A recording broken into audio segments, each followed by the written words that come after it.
You're listening to Asian Provocation, and this is Iota Ataraxia. It's been really great because I feel like I haven't really talked to anyone about this sort of like theme. A lot of memories have been coming up, and I think because my practice in general is like shibari, and it's been really interesting to like untap into these like moments of childhood that connect to bondage. And then a lot of it is shame. I grew up really religious. It's been a long minute. How have you been? The last few months I've been recovering from my second COVID experience. But I've also been working on my upcoming book, Zen and the Art of Squirt, The Sadness of Pleasure. But I know many of you have been waiting for more Asian Provocation episodes. So I spoke to Saturn, a domina and photographer in New York. On this episode, we get into the politics and business of fashion, fetish and photography. I hope you enjoy.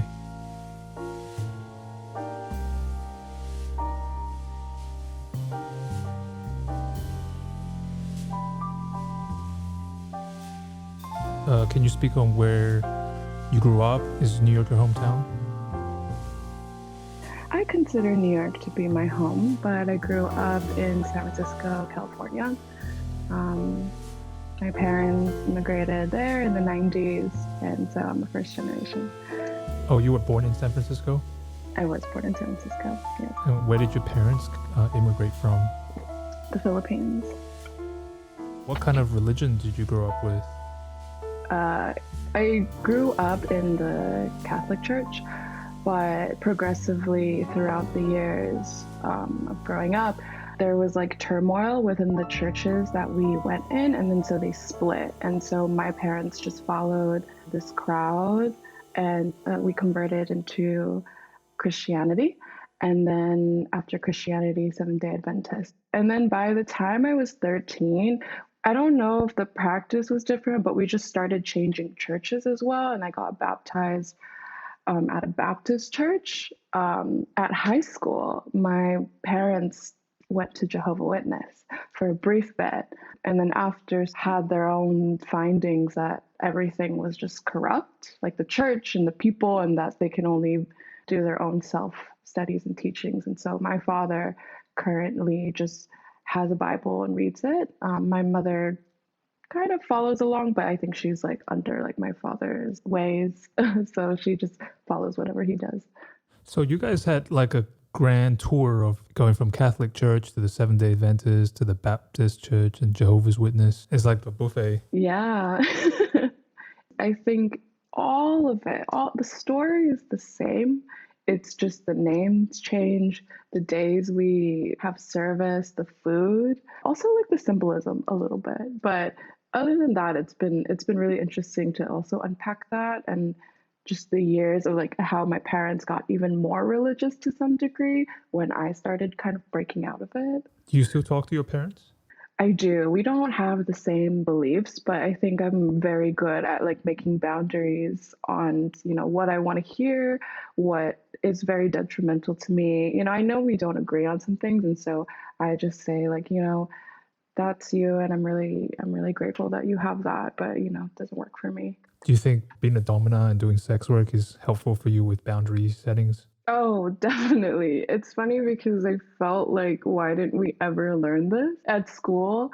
I mean, I think it showed me a lot more love than anything, and to preserve my energy, which is very, very important for that type of work. I think as I get older, I would love, during COVID especially, One second, I've got someone at the door. 1 sec. No worries.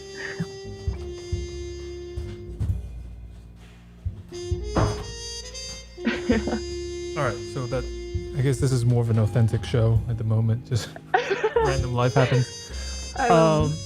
Yeah, okay. You know what I was thinking though. Just like this whole speaking of boundaries and being Asian or Filipino and a lot of things. Like, man, like first off, I feel like I'm also just having the time to really learn about boundaries and a lot of these things now at this point in my life.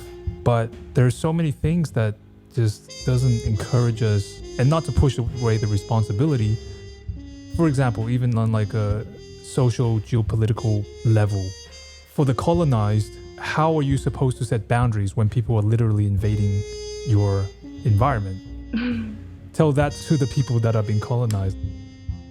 Like the other thing too, the other day I was reading about the fawn response for, I don't like the term POC or people of color, but if I would say I would refer to as racialized people.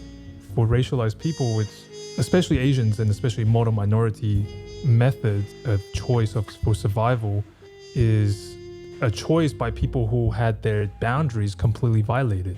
Yes. So it's kind of interesting to have so much people having awareness, and especially for people that have experienced sex work, or you can't be a sex, in my opinion, it's not that you can't be a sex worker, but you can't, I don't know, it's not going to be a good time, and it probably won't last very long if you're not appropriately setting boundaries. And then just a background thing, I also went to a 7-day Adventist school. Oh. Yeah, from the ages of like, I was in 4th grade until 6th grade. So I did 3 years in the 7-day Adventist, and then I went to a Lutheran school.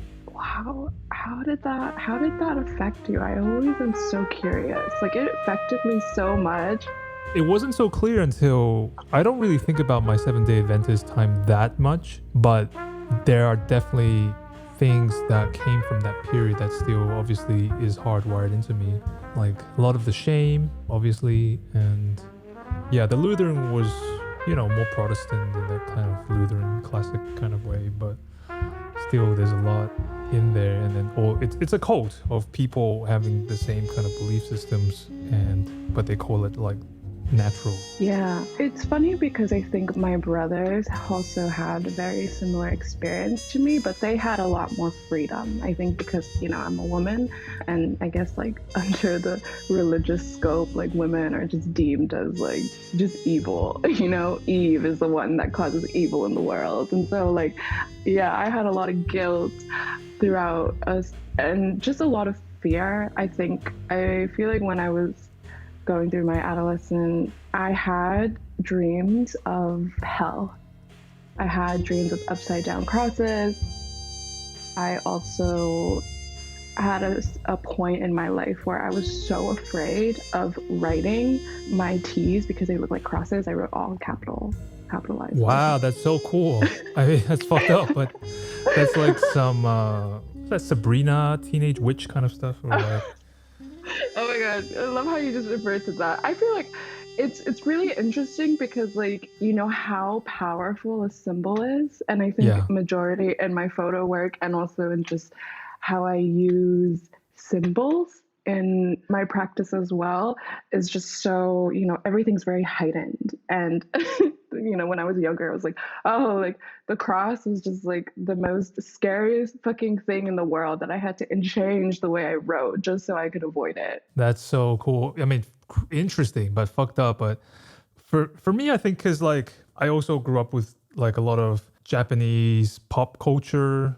A little like okay. So there's that influence, and I noticed that with that world they have a interesting way of sublimating some of those concepts. So like I noticed a lot of anime, for example, would use religious or Western connotations and ideas, but completely transforming them, and they have nothing to do with the original idea.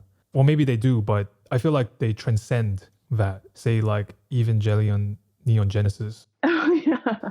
Like they take all those words like angels and Evangelion and like whatever, but it does have something to do with it, but it also doesn't. And I feel like that's a kind of transcendence and sublimation and not held down by that, because I think the people that uses those ideas aren't actually very much involved still within the cult of those ideas. Yeah, interesting. But yeah, Filipinos also fascinate me. I mean, all of East Asia, because I'm kind of, still also involved with that as my own identity and experience. But the Philippines is interesting because it's one of the more colonized regions. And you can really see the effects of that to different degrees within like different regions and what each person is going through. So you have multiple brothers? I do. So what number are you in the litter? I'm the middle. So I'm kind of the one that's like, Double you shame. know. Is it double shame? I always felt like I was invisible in some degree. But I think because I was a woman and I was the only woman in the family, my father paid a lot of attention to me. Oh, wow. Okay. So, you know, if I was a boy, I think I would be invisible and I would be just like, you know, not regarded. But it's funny because there is a lot of shame in being Filipino in my family. I'm going to go back to that theme as well, just to kind of connect it, because my parents never valued the Filipino beauty. My mother always thought I would look prettier if I looked like a China doll or I looked like a Japanese baby.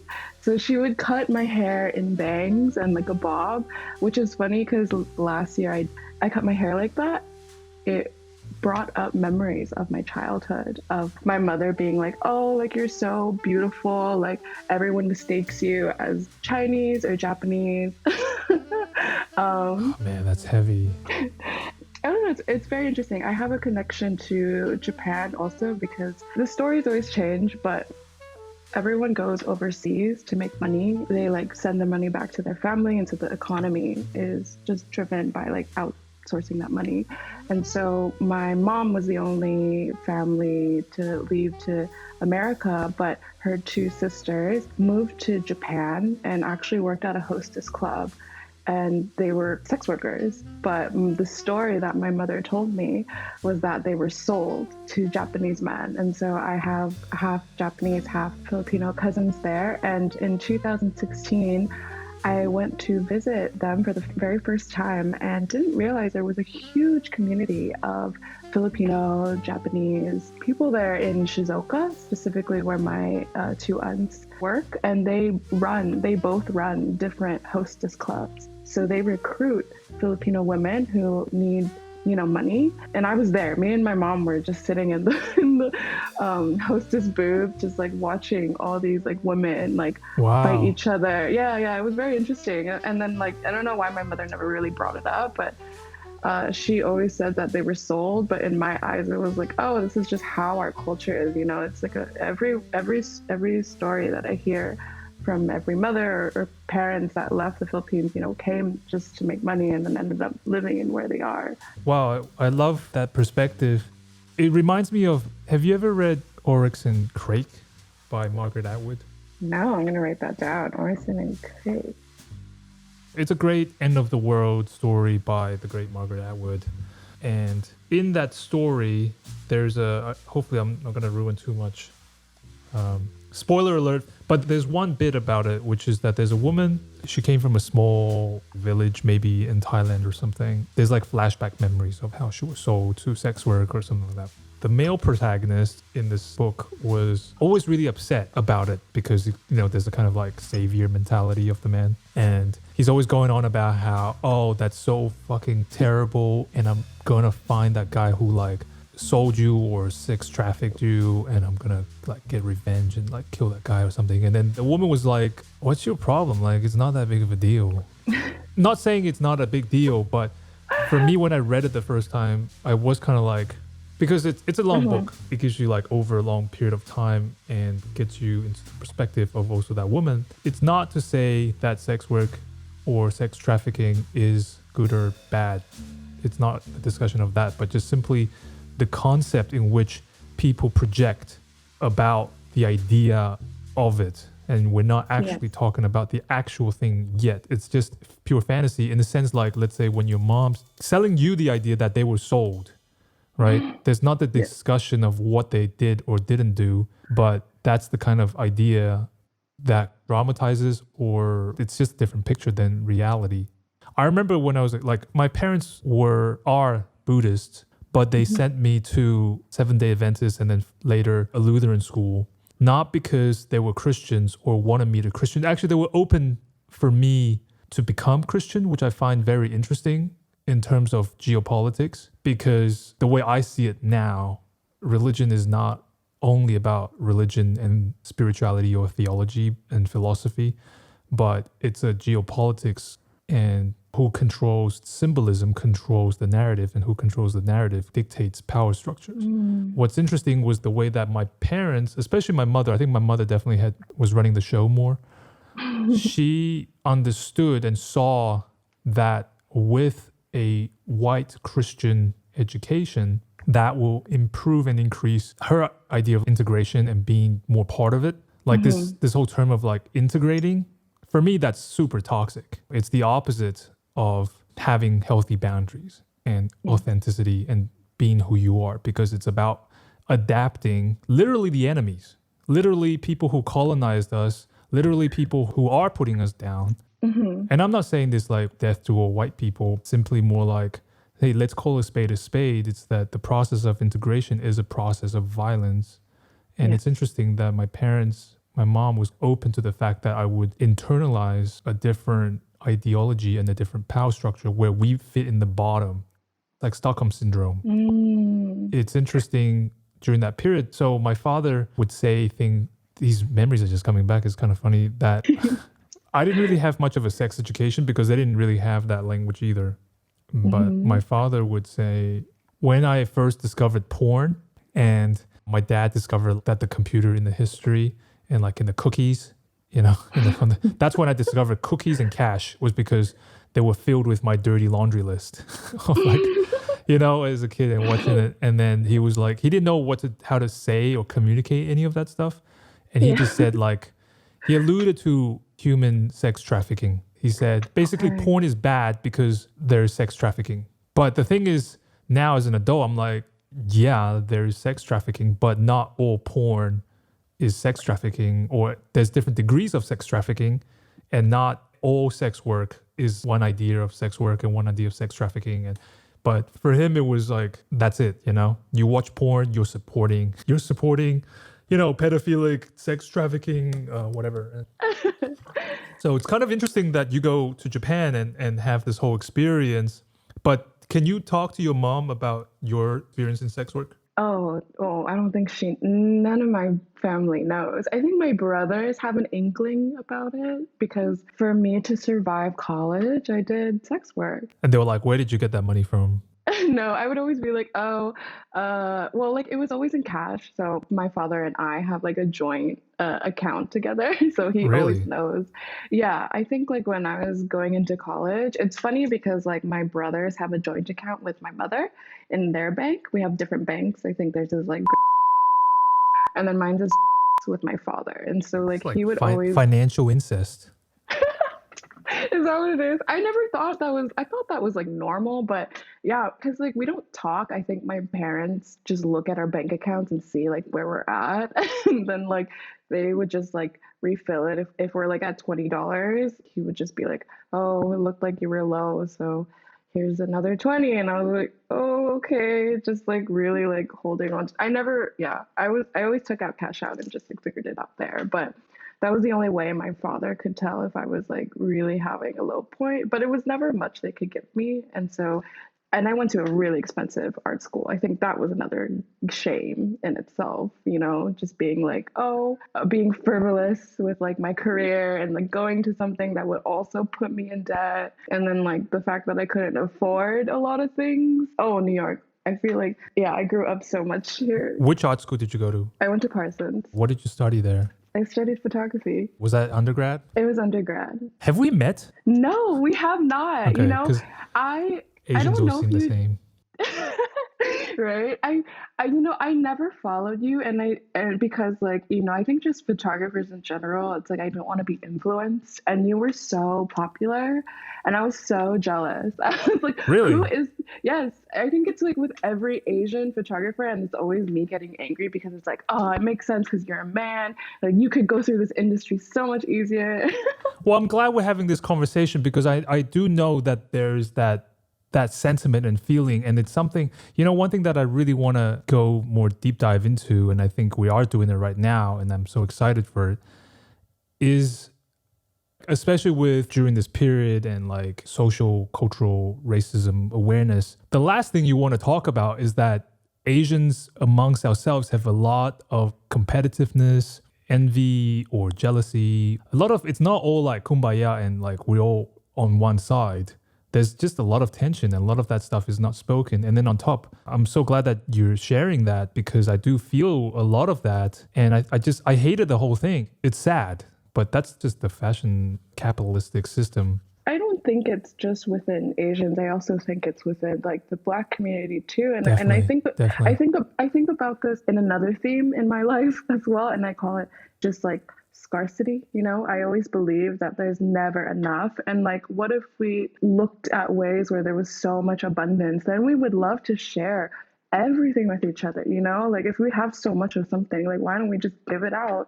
And I think that's something, and I think I learned this also in sex work, is like, you know, sharing resources and being like very helpful to like my community has really like helped us, you know, more than like pit us against each other. And I think, yeah, you know, it's like this whole divide and conquer strategy that we all learn. And it's horrible. I felt that so intensely with photography. I went to SVA.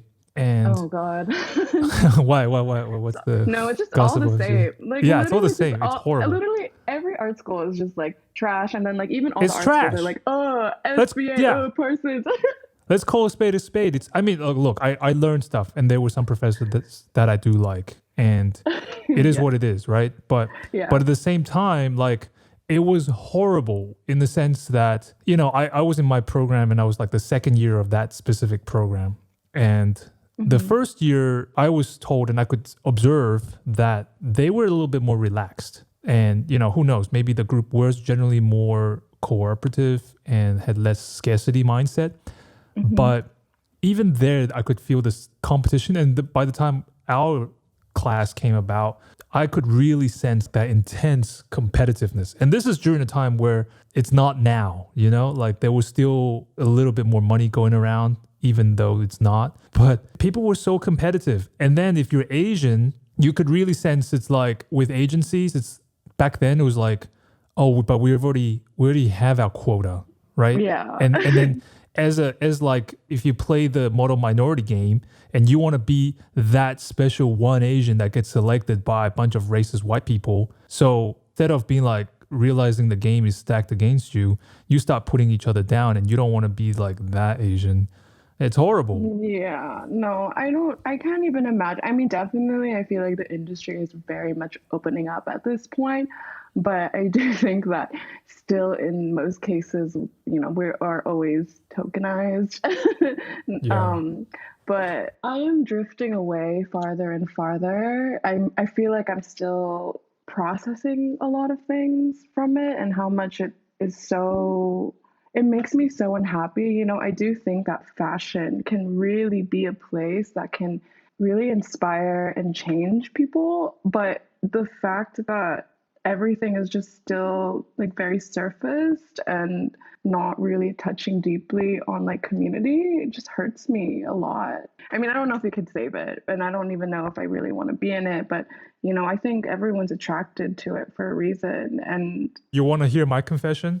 Yes, I want to hear your confession. My attraction to fashion and photography when I was in high school, you know, my Asian parents was like, they were already upset that I had no interest to become like a doctor or dentist. Yeah. So that was already like a huge failure in their minds. Exactly. Even though theoretically, I don't know if we're that smart or whatever. I just think we can take a lot of abuse. We can take a lot and we'll shove our desires down and repress it and we'll just do it. And I was good and smart in the sense that if I want to have my parents' love and acceptance, I better perform. And I was good at performing. But by the time, before I graduated from high school, I was already burnt out. I didn't care. I really couldn't care less. And I grew up in Australia, so we have this book that tells you that it's like a catalog of every course, every program that is available to you in the country. Oh. And I read it from cover to cover, and there was nothing that was interesting for me. I just thought everything was so fucking lame. And then the only thing that I could think of that I was like, well, this is not terrible was architecture. But even that, when I went into the program, I realized like, oh my God, this is not, you don't go and get educated and get a degree so that you could think about the way humans relate with their built environment. That was my idealistic, youthful thing. What I discovered was that the whole education process is teaching you how to be a slave to existing structures and slave owners so that you can be a good slave. And then you're going to, for that program, like I realized you have to take on 7 years of slave training so that you could come out of it and get paid minimum wage. And I thought, well, fuck it. If I want to get minimum wage, I would get paid more if I just go work at McDonald's, because Australia had a pretty good minimum wage and a pretty good middle class at the time. I think still do. And the odds were terrible. And I met people who did the program. And, it's like 7 years later, and they might have had to repeat a few, years here and there. And they come out and I got a job as a bartender. I was making more than them already. And it's not only about money. Sure, you want to like figure out some status. But I was completely disillusioned by the time I was like 18, 19. But in high school, I actually got a job for a portrait photographer. Wow. And yeah, so that's kind of how it started. And for me, it was just cool that there was a job for me to do that. And it was not that I was interested in photography. It was more that I could get some money outside of my parents. And then I could, go buy some weed or something. And then the plus was that the guy would shoot like quote unquote art photos, so like nudes of like hot girls. And as like a 17-year-old or 16-year-old, I'm like, why not? I was like, what? You can do that? And then within a very Christian society, right? So there's all these repressed sexual needs. And then you have to like catalog that under the umbrella of quote unquote art. And for me, it was like, it's not about art. It's about getting to fucking finally see some pussy and like, some titties and ass. Because, as a repressed religious boy, that's where all that energy went. Furthermore, as an Asian boy, I hated photography because Asians and say like Japanese, we do that photography stuff, and we were first into the scene for like selfies, right? Like you could get a selfie stick in the 80s in Japan, but Australians, they're a bit behind. They're like cultural backwaters of the world. Mm-hmm. So there's a bunch of hicks, right, in Australia, especially Brisbane where I grew up. And so when they see Asians taking photos, I was stressed because I'm like, we're going to get bullied. We're going to get attacked. Like, because I knew the Australian culture, at least my age. And I know what people say. And I internalized a lot of that racism. So I was like, I was really angry when my parents would take photos. They would bring their tripod when we go on holidays. Yes. And I was so embarrassed because white people would stare at us and I didn't feel safe and I was angry. I was like, why the fuck do we have to keep doing this? Like, can we just have fun, like surf and eat meat pies and drink beer? Why are we having hot pot and having fucking group photos? And I hated it all. I hated all of that. And so I was like, I never want to I hate cameras. I hate all that shit. I hate being Asian because it was a threat to my life. But then fast forward a little bit, it was interesting because then a white guy that I worked for, he was a photographer and he was like a family portrait guy. He did weddings. So I just worked for him, and I just as a kid, like I didn't care for that. It was just more like, cool. You get to like talk to people and ask women or girls to like take photos and like do art photos and be naked. I was like, I couldn't believe it. I was like, an Asian guy gets to do like, I feel like I cracked the code. I was like, holy shit. And then one day I saw a picture of what they call, what was referred to as a fashion photo. And I was like, what the fuck is this? It's like titty pictures, but like, because when I grew up, it was like, what was those magazines? Like you have obviously like Playboy or like FHM or something, or like, these kind of titty magazines for like truck drivers. That's like what I grew up. I didn't grow up with culture. And then suddenly there was like these like arty black and white photo magazines. And that was like the most culture I've ever seen. And I was like, oh my God, like suddenly you get to be like, it's like if you're an alcoholic and you were used to just getting wasted on like, I don't know, like alcohol rub, right? And then suddenly someone's like, no, we don't fuck with that. We drink like Hennessy. It's still poison, but suddenly you're like, yes, I'm elevated. So that was like my thing I was like, ooh, fashion. And it's like, no, I was just interested in like getting laid. But then you get to label it and repackage it and say like, no, I'm sophisticated, right? Like it's still the same kind of basic crap. But that was my drive. And then I got into that. And then later I went to study in Italy, in Milan. And that was like my first exposure to like kind of European culture and fashion and all these things. And I was like I was like a kid from Australia, you know, the backcountry. And then suddenly I was like, homeless people have more sense of style and presentation, and, you know. And so I was like completely blown away. But now looking back, I realized a lot of that drive was coming from the fact that I felt as an Asian boy completely emasculated.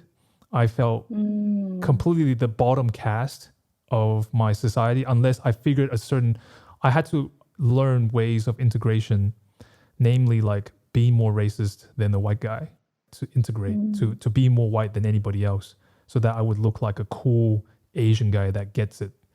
Then I discovered fashion. I discovered that whole hierarchy system, which, let's admit it, like fashion is really, it's another variation of soft power with France at the top. Like that's how they export their power. So there's that hierarchy. So the closer you get to that, the more you're closer to the source of power, and the higher up you go in the dominance hierarchy. So I wanted to do that because it was a compensation. I had none of that. And I figured if I could learn that and be the one, you know, like if I'm the photographer and I'm controlling all these good looking white people, that'll put me on top of that, you know? Oh, interesting. That was like, from a psychoanalytical perspective, that's how I understood the drive behind all of that. I didn't care about any of that content. I cared about power because I had none. It was a compensation mechanism. But a lot of that fantasy collapsed once I started to unpack it, once I understood. And then I had to go through the period of shame and embarrassment, you know, of having to admit that to myself. But on the other side of that is that I'm not interested. I just find it's very basic and boring in the sense of it's like, you know, there's many games. I like this quote. You've played winning and losing for so long. Maybe it's time to play a different game. I mean, wow. I love, yeah, that's amazing. I love your perspective of photo. I think it's the complete opposite. I mean, I think I'm doing the same thing. It's like, yeah, I'm trying to gain power by doing photography, but I think it's in general for like women not to have autonomy with their body. And so I feel like I think a lot of my work is about owning just my body and seeing my body and sexualizing my own body without someone else doing it for me. Because a lot of the image is made by men. It's just, we're always looked at as like a menu to me. It's like a menu. It's like we're like food, you know? And I think, and that's why I wonder like if a lot of women always capture their body in a way because they want to finally like recognize it and to own it in itself. So I think that's sort of me. And I think why I went into photo, but I did it for reasons because I was very, very shy. And in high school, I went to an art high school and I studied painting and drawing. And I realized I wasn't good at it. And I did like this small photo class and I was like, oh, like I feel like I can't render things from real life, but I can manipulate things in real life. And there was something about just capturing a frame and making it a world that was real, but also not. And I think it was just growing up so delusional. And this was my first time in like public school. Like I was in a private Christian school till like middle school. And then I wanted to break away from religion. So I pleaded my parents to let me go to this art school. And that's when I first learned about sex, drugs, alcohol. Like I had no form of culture itself because my parents restricted the way I like listened to music, watched TV. And I was just so shocked just by like how small my world was. And I was like learning little bits of it in high school and being so ashamed that like, you know, I didn't know what weed was, didn't know what alcohol was, that people would go dancing together and like just touch each other. And that was like, that was just all something that was so new to me. And, I was so reserved. And I think photo was a way for me to be like, oh, I'm going to ask the prettiest girls to like photograph and like to engage and to like feel like I can have that.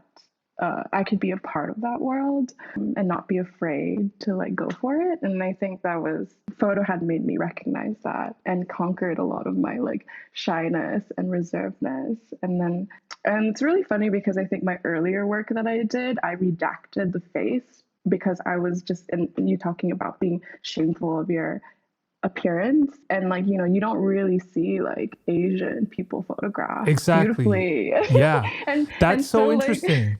That's because I mean I felt like I was like the king of face redaction. yeah, And then no, I start to notice, I heard this one story of an artist who was having some difficulties in his life and with relationships.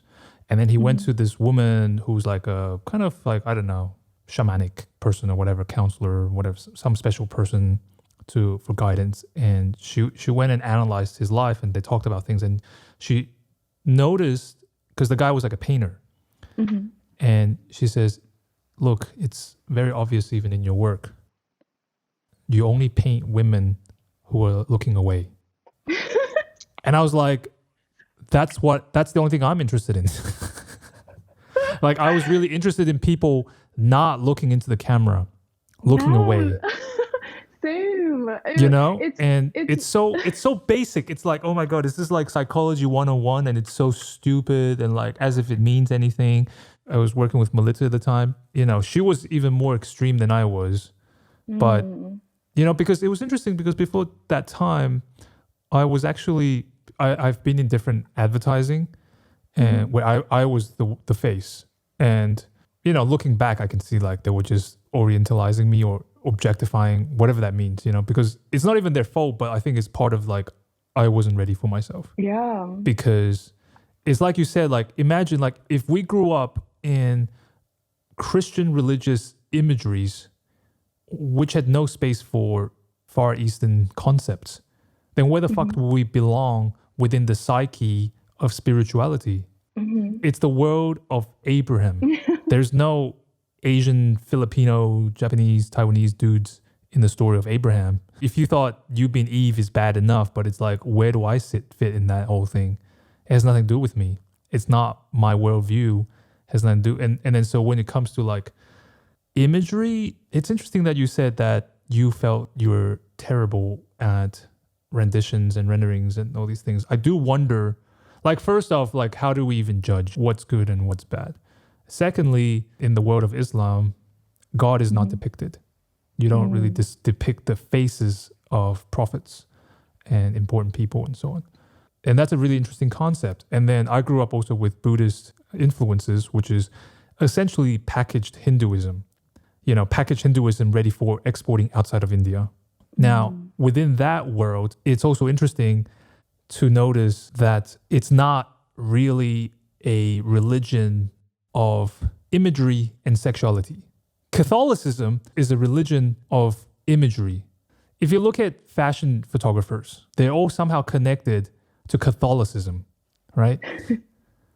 Like, look at like, I don't know, Testino or Sorrenti or fuck it, there's just Italians. But, even the British, okay, then it's Protestant. But either way, it's all still somehow connected to that. And they come from the lineage of Western image depiction. And so who is controlling the capital and the world power at the moment? It's those people. So does that mean the quote unquote art of other cultures are not as quote unquote good? No, it's just a different set. It's not something that they've focused on. So like if you look at imageries of Buddhism or any other outside of Judeo-Christian systems, they're not into quote unquote realistic depictions. It's depictions of different ideas and concepts, and it's not about that. But the Western Judeo-Christian concept has moved a lot of those things into the image, including sexuality, which is a great drive. And they put it all into our heads, which is, as Alan Watts would say, a fascinating place to put sexuality. It's nothing to do with your body anymore.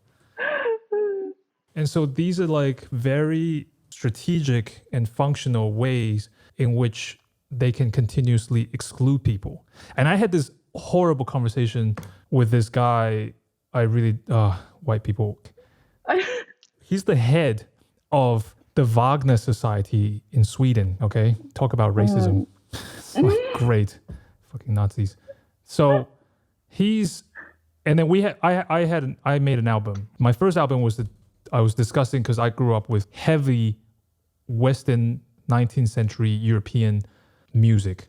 And that's ideology. It's not just about music theory, and it's not all of music. That's one specific idea. But most people, when they think of that, because that's the people who won the war, they think that's the thing. Yeah. I was so angry because this guy was just like, yeah, but you can see that your music follows the red line of that thought process of like, it makes sense. And I was like, yeah, for you fuckface.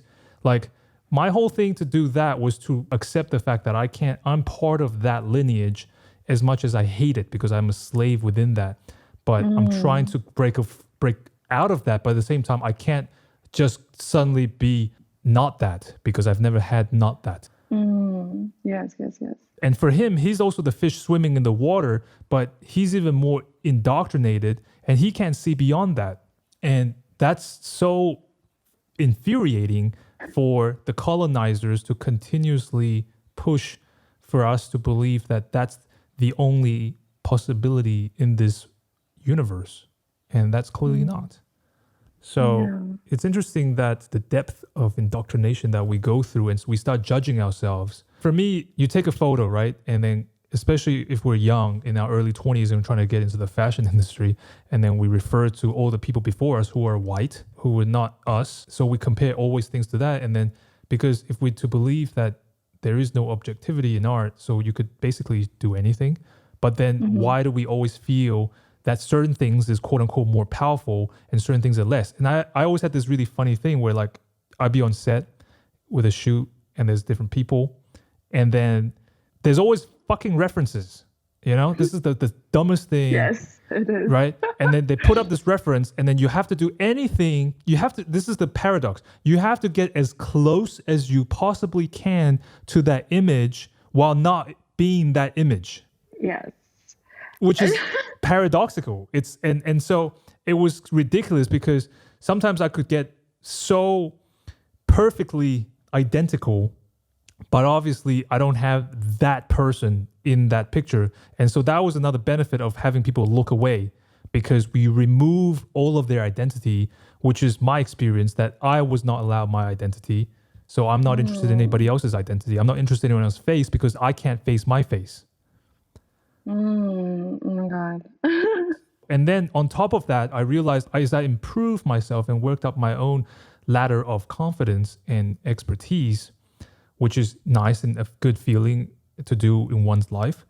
But there was always a stoppage, because at some point, people could sense, I am not David Sims. I am not Craig Medine. I'm not what I look, someone who is in charge of a set and doing all these things.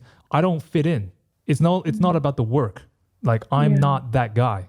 I'm not what they expect. And that was just painful to see that, because I could see, like, I knew how to trick the clients or people, and, because it's like, okay, you want this reference? Let's do that reference. And I put them side to side. And it's like, why is this one better? It's just because you've associated that with a certain person doing it. That's the whole Nietzsche master's morality versus slave morality.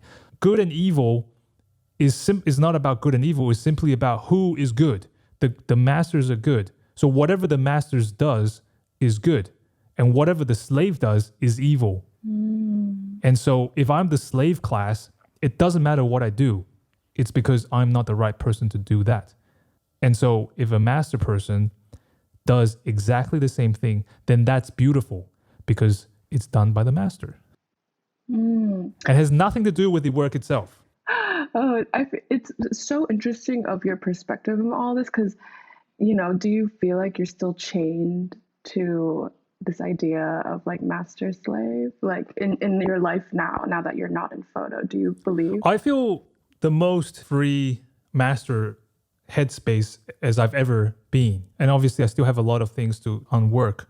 But part of that is that just because you believe that you're in a master mindset doesn't mean that everybody else has to follow that, right? No. Like to have that, it requires also you to have a industrial military complex to kind of convince other people that, they got to play by your rules.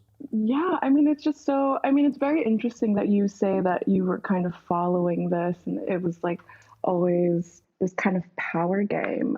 In my experience, I think I always tried, well, that's why I'm not really like famous or anyone that like people even know. I don't think I exist really into the fashion world. I think I trying to do my own thing and then everyone's like, what the fuck is this? And I was like, oh, well, you told me to do anything. So I gave you anything that is working for me.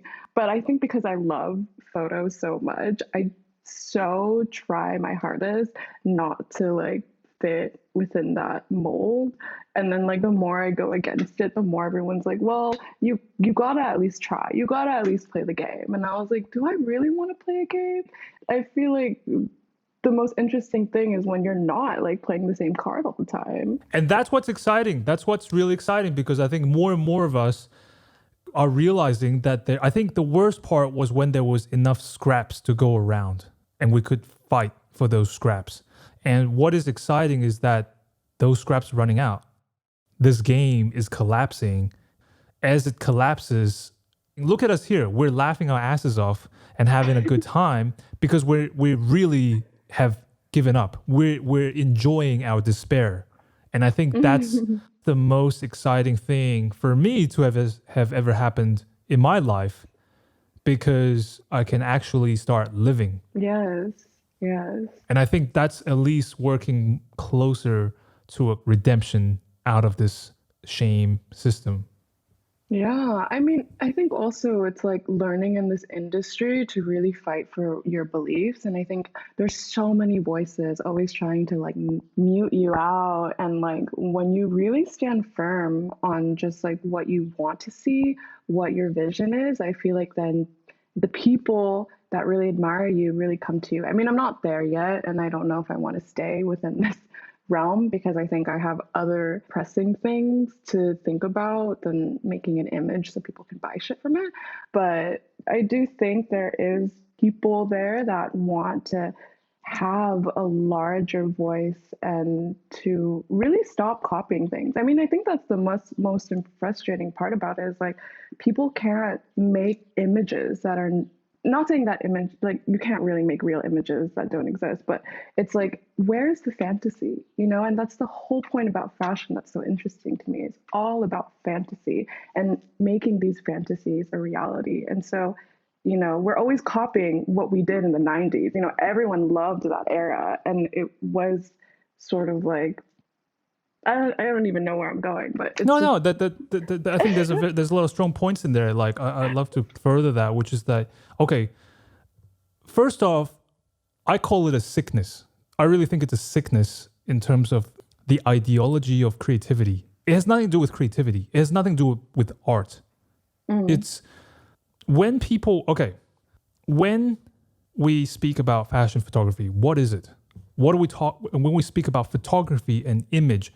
What are we talking about? And building off of what I was saying before about the Judeo-Christian lineage, which is a very image-based culture, as opposed to other cultures and religions, lineage of Hinduism or Buddhism. Even though Islam is part of the Judeo-Abrahamic lineage, they also branched off from a kind of direct image construct. Now, this image construct comes down the lineage of the industrial military complex of the Western worlds, right? Yeah. Rembrandt or whatever. Like that's a way to really strengthen your particular iconography. So here's another little random tidbit of art history that I love. The CIA was the big money behind American artists such as Jackson Pollock. A lot of that modern art, where did that money come from? Where did that obsession come from? That was a part of the American industrial military complex budget to fight the Soviet Union. The Soviet Union, you can bet, also were funding their own artists. I don't remember the names and I don't care that much, but look it up. Jackson Pollock is no different to Tom Cruise in Top Gun. Oh my God. That's the same purpose. Now, it's a cult in the sense that, everything's a cult, sure, but it's the question, are you able to distinguish the cult that you're in and name the fetish that you're playing? I'm not saying you can't play a certain fetish, but it's more like, are you aware of that game, or do you just call that as reality in nature? It's not. It's a very specific game and specific fetish. Now, this whole art thing in 90s, what is that? Why is 90s so exciting? The 90s is the moment where Western ideology and value won. It's the period straight after the fall of the Soviet Union. So all of that built up energy and all of that's like trillions of dollars and decades of work. And that's this moment of celebration where we've crushed the end. And so post-90s is the beginning of nothingness. We now have the war on terror, which is nothing. You can't, there is no other. We're running out of other. Before that, we could fight the Russians, the Soviet Union, communism. We had a specific thing, and that's why we get to the moon and all this kind of stuff, and we celebrate that. But after that, it's just pure nihilism. There's nothing left. And in terms of human consciousness, we're talking about singularity. We're getting to a point where, are we really going to play this dumb 19th century game forever? It's completely delusional.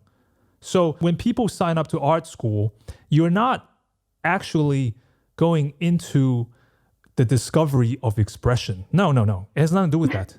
It has everything to do with how are you fitting into the American industrial military complex? Which part of the marketing side are you going to play a part of? Because I guarantee you, if you start going up at Parsons or SVA and you start producing Islamic representations of God, I guarantee you're not going to get any jobs or any fucking interest from any galleries. Yes. But if you were to orientalize yourself, if you were to package yourself, that's the new era. Of course, and then you say, well, what about now? We're so inclusive. Bullshit. That's just the way for the neoliberal society to distract ourselves from the current stage of that same said industrial military complex, because there's a lot of guilt. How are we supposed to explain to ourselves and our children, our own consciousness, the fact that we've raped Africa dry? How are we supposed to deal with that guilt? How do we deal with the guilt that every time you put on a pair of sneakers, that you consume the ideology of Nike and their latest ad about how we're trying to be more inclusive and include people of color in our advertising? Meanwhile, you know that the actual sole of the shoe is produced by tiny hands, probably in the Philippines. Yeah. So how do you deal with that on your conscious? It's very difficult. And so you do what psychologists call projection. You blame it on someone else and you say, no, we're good people. We're not good people. The whole participation of art and creativity, you're no better than the guy who signs up to go and be cannon fodder. You're just higher up on the rank. It's not good and bad, it just is. But I think the denial is what making everybody ridiculous. And in fashion, there's an active dumbing down of oneself, because I think the truth is it's actually very simple. I'm not speaking of anything, so you don't have to go read some really horrible French translation of Baudrillard or Foucault, and it makes no sense. It's not that complicated. It's just like through the language translation, it's very hard, but it's like, I think it's so simple and so stupid that people don't want to hear it. Because it hurts, because now it's like, well, what are you going to do now? What are you going to do now? Knowing, like, once I knew all of this, it's highly depressive, because, which is exciting, because it's like, finally, maybe we're going to do something different. For me, this, I hope it doesn't come the wrong way, but this whole Roe vs. Wade, I think that's something to celebrate, because I'm celebrating in the sense that people maybe are going to be finally fucking angry enough to realize this whole thing is such a scam, and you doing your fucking participatory, integrational POC fucking campaign for fucking Nike or McDonald's is worth shit. Just fucking stop it. And then in the meantime, the hypocrisy to be pointing fingers at people who have guns and whatever shit and, like, participating, with the war, as if you're not a part of that. You're completely a part of it. We're completely all complicit. We are all complicit in all of these things. It's like in any denial, like, right? Like if you're in Jehovah's Witness, everybody else on the outside is like, oh my God.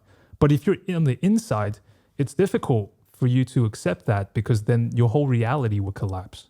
Exactly. No, I truly believe in like all that you said. I mean, the Roe versus Wade, like I was so tired of like hearing all these women getting very like, I mean, I'm really sad about it, but like my commentary on it is it's like, how do you realize how much the system like doesn't care for the people? Like how many times has it failed us for you to understand until things are taken away from us that can like be with everyone? And I was like, oh, I think also with like sex work and like the rights of that, it's like, oh, like it's one of the oldest professions in the world and it's still like isn't like safe for us and like safe for my community. And like those that go into sex work are trans, black, like those that can't be in the system. And I think people are just so unaware of that because they can fit in the system very properly.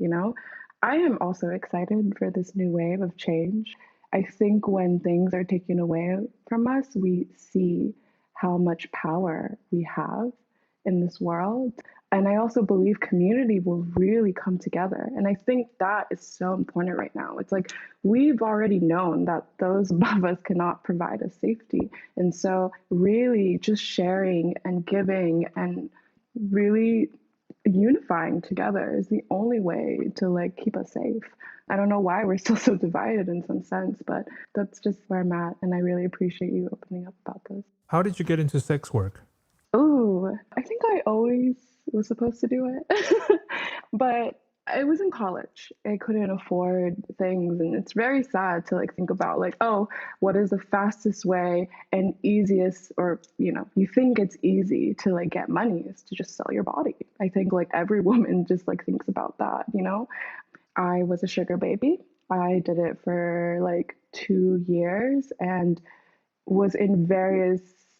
I mean, I think I was kind of lucky to not be in a very abusive, but like, look, I was young. I was like 19, 20, going into these men's houses and not really knowing what I wanted and was so afraid to ask for my rate. Obviously, I like really lowballed a lot of shit and a lot of men did take advantage of me. And there was like, I don't think I was that traumatized as it was in like my personal relationships, which I feel like they abused me a lot more than anything else.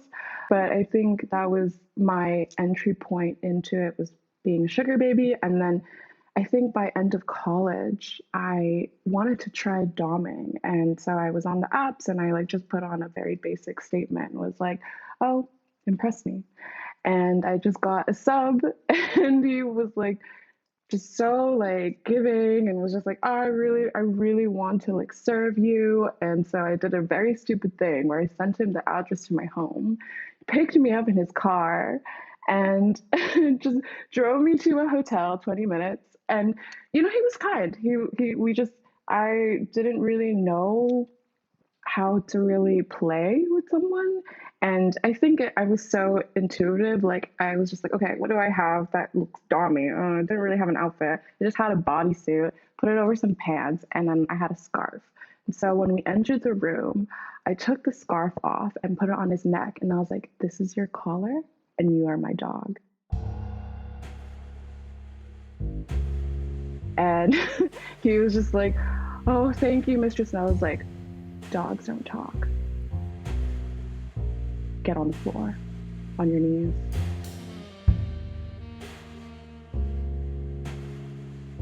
I mean, like, I don't think I saw many films also that did sex work. I think it was just something that was like, okay, like, I'm gonna degrade you. And the way to set the scene is to really like play. And so, what am I gonna do in this fucking hotel room with this like stranger man? And he wants me to dominate him. The only way I could do that is to think about what was around me that had that sort of type of relationship. And it was like, my dog is an obedient fucking animal. And so I'm going to treat you like an obedient fucking animal.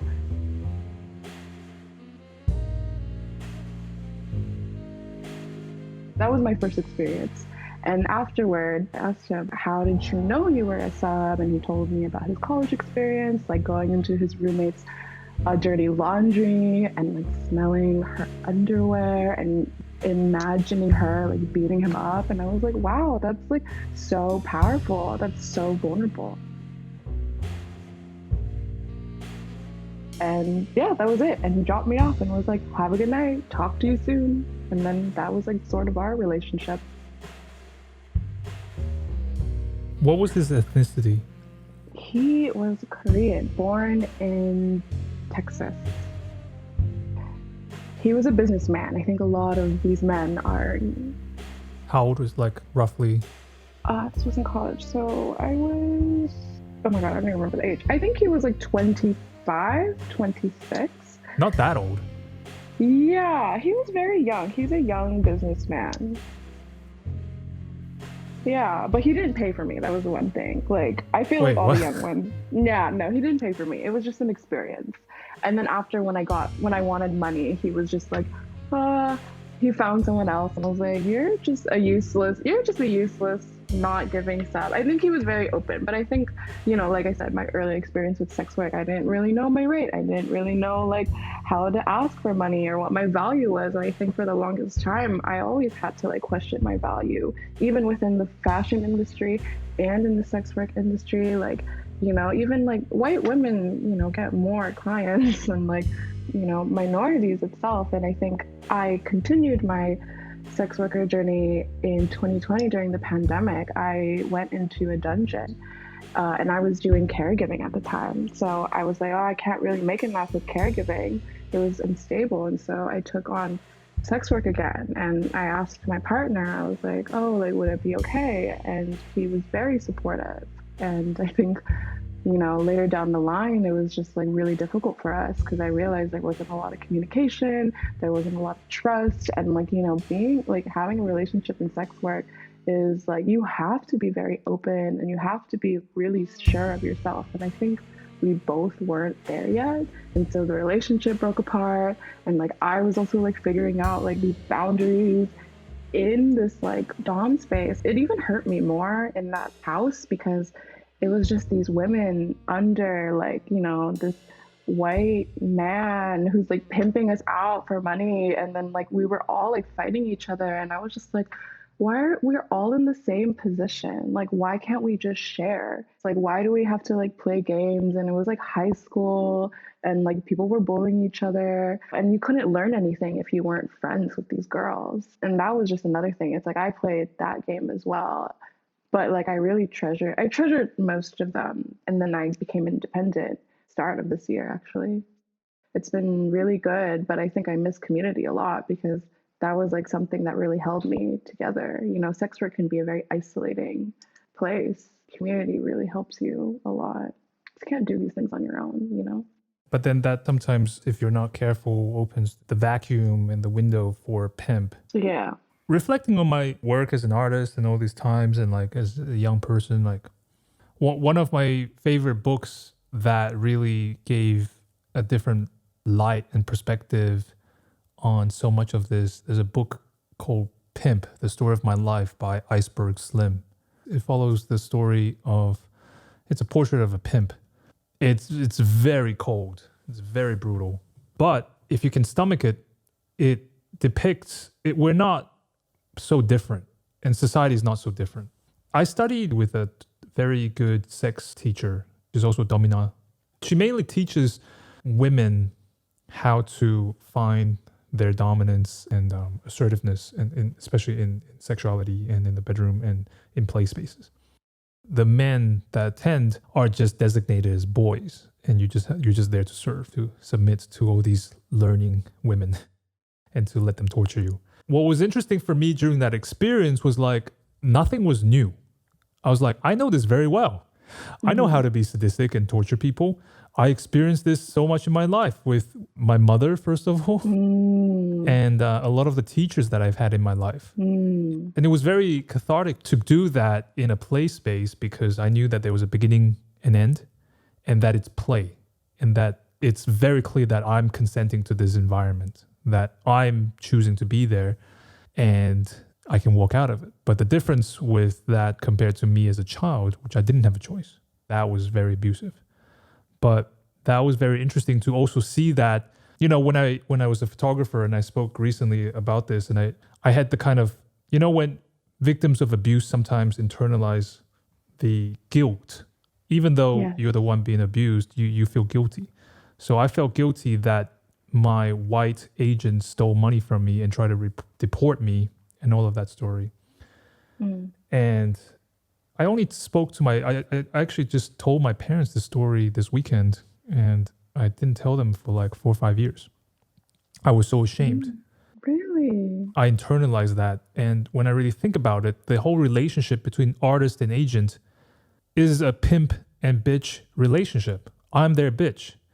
And it's interesting because I'm the one out there turning tricks and they take a big cut. I bring in the clients. I do the work. I do the thing. And then in the book, what he said, you know how to keep a bitch? You beat him up with a clothes hanger, and then afterwards you give him a bath. Oh my God. And that's some really cold shit, which means that it's... Oh my God. You trauma bond with your abuser. And that's what I realized that's been a big part of my life. Also for Asians in diaspora, is like, these people that you're trying to fit into are the same people that took everything away from you. Yeah. These are the same people that abused you, but are the same people that are promising you hope and safety. My family comes from Taiwan, and it's a complicated thing. I don't know how Taiwanese I want to, relate to that. But Taiwan, I find really sad because right now the world is watching, right? What's going on in Ukraine with regards to Russia is a kind of similar parallel with Taiwan and China. But for me, my relationship with Taiwan is not so simple. We were colonized that region was colonized by the Portuguese, the Dutch, and my ancestors liberated the island from the Dutch. He fought the Dutch and kicked out the Dutch. But then later the Japanese came and colonized the island, and then later the Chinese nationalists came and colonized. So now there's the question, well, do we want to remain independent? But the question is, are we actually independent? Because to be honest, Taiwan is nothing more than a satellite slave state for the United States and the global north. It's a station where we produce cheap labor to produce affordable silicon-related products like semiconductors. It provides a part of a long corridor to restrain and reduce the power and the access to blue water ocean from the Chinese. And so we are having Stockholm Syndrome. And again, I'm not a fan of the Chinese Communist Party, but at the same time, the United States is not exactly our friend. We've been sold. Look, you follow back Chiang Kai-shek. He's one of the last 5-star generals of the world. And he was given all of that power. He was drunk on power. He was given all of that because he's a puppet by the United States to give pressure in that region. You see, and the whole Taiwanese thing, that we receive cheap military goods that we have to buy at retail from the United States. So, it's like we're literally the bitches that are getting beaten up, and then if you're lucky, they'll give you a bath and they'll whisper sweet nothing in your ear. So either way, it's a terrible situation. It's not like joining the Chinese is going to be great, but we're not in a great situation now either.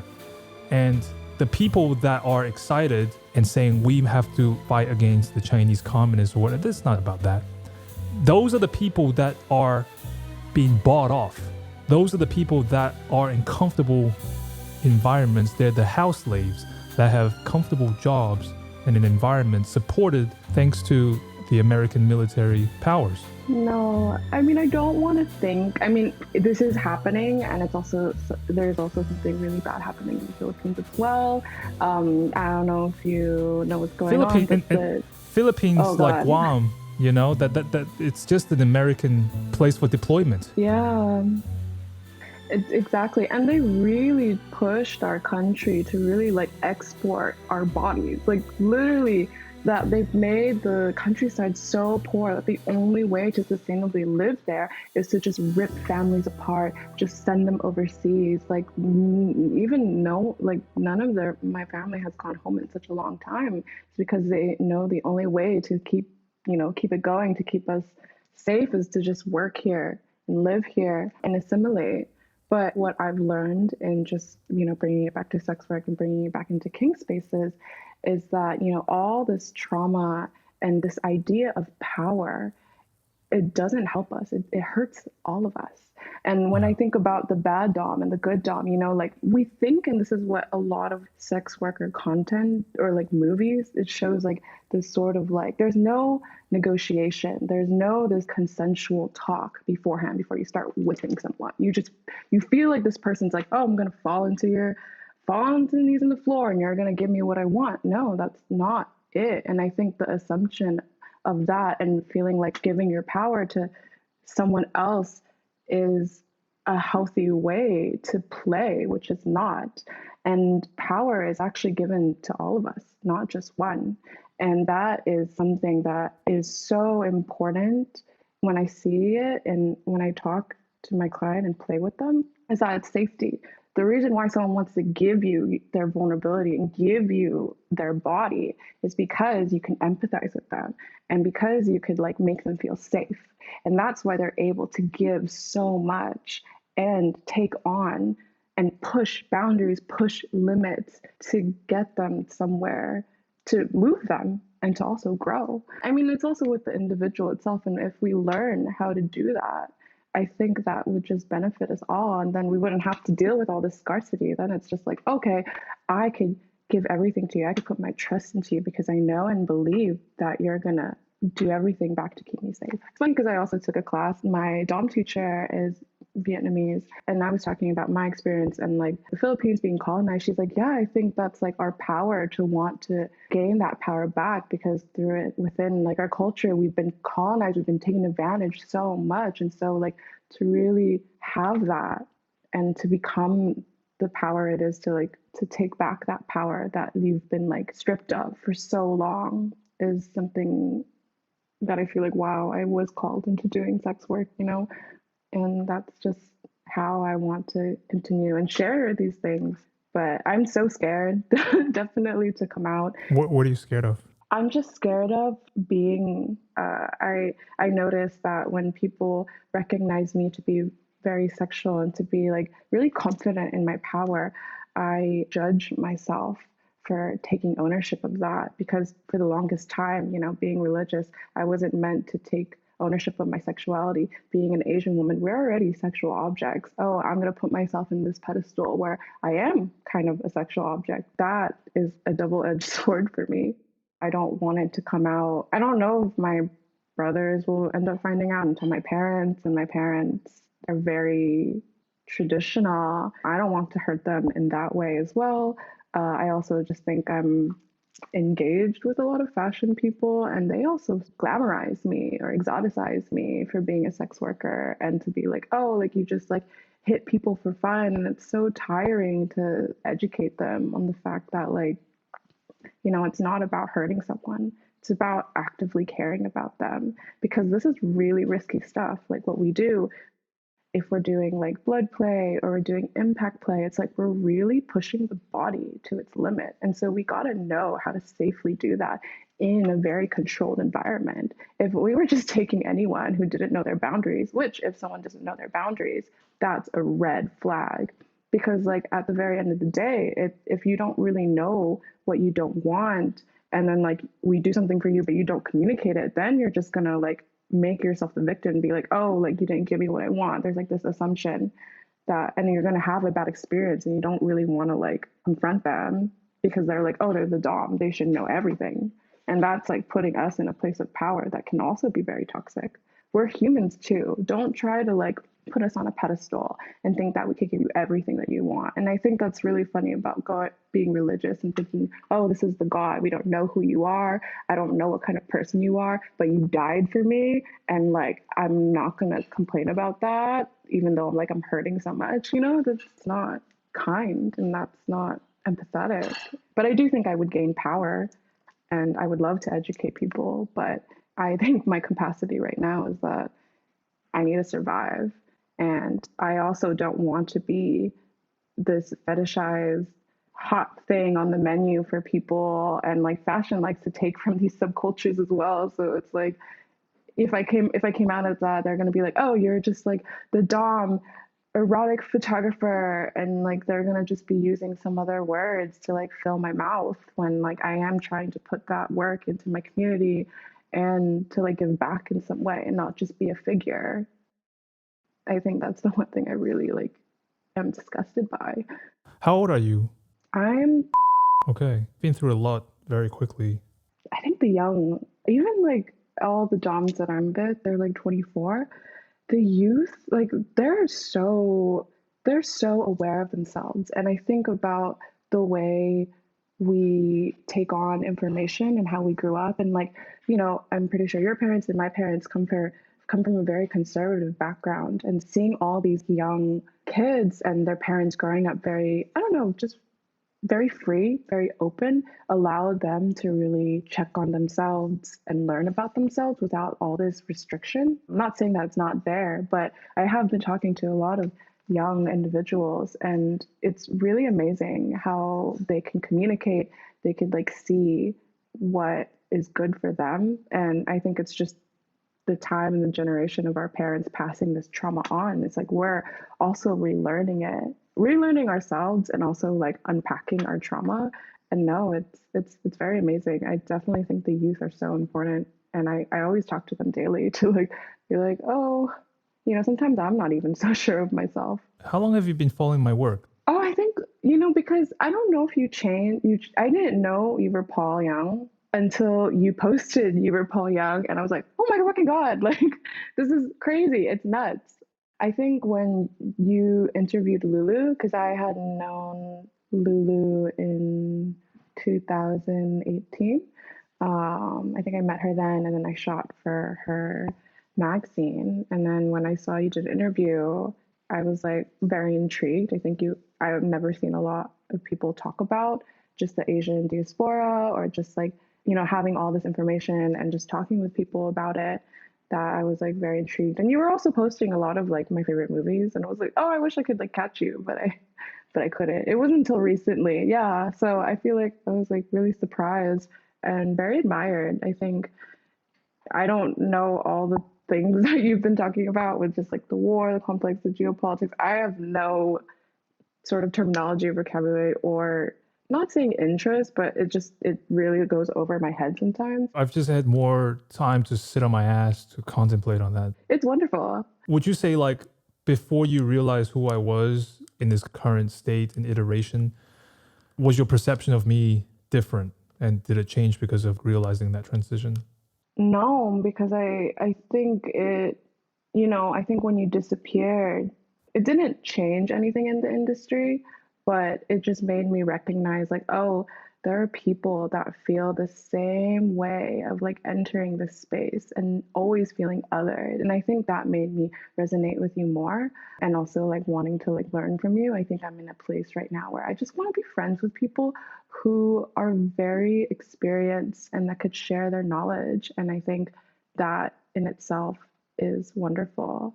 And I have so much to learn, and you have so much to offer. And I think we could share that and make something. And I think that's what I really love these days. I'm kind of like weighing out all the people that never gave me anything more than just surface interactions or general like topics of the day, like I want deep, really heavy conversations that will fucking blow your mind. And I want to see other perspectives. I don't want to be in this one state all the time. Like, I think I'm so tired of being around people who just see one thing and never question it.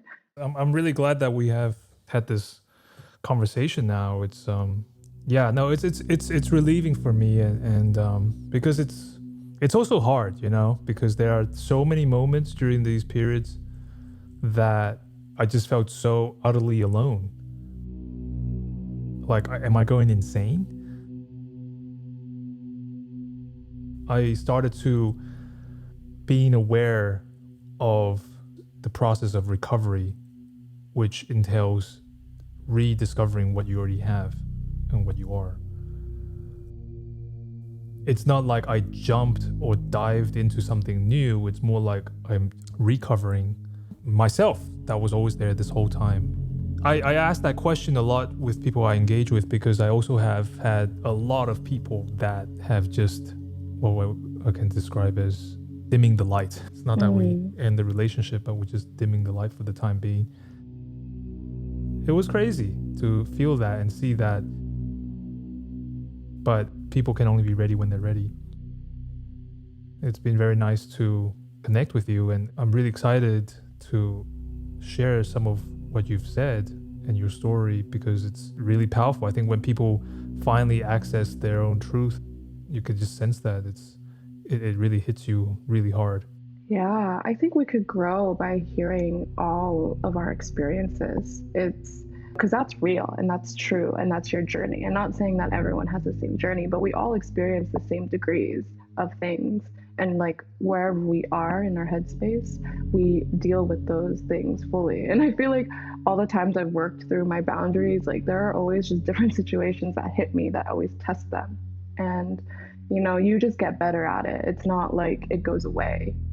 I think it'll always be there. You just constantly like work on it until like you've really built strength in it. And I think now moving forward, I was usually very negative, but I think I was put down a lot in my life, and to just see those parts of me. And I think the way I run my business now is like always use your strengths.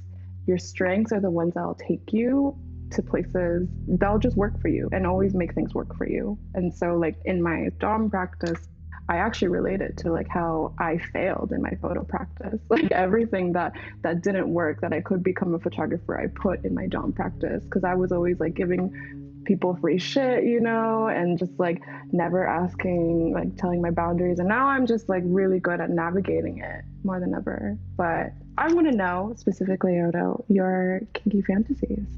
I am very curious of your kinky fantasies. Oh yeah? I am.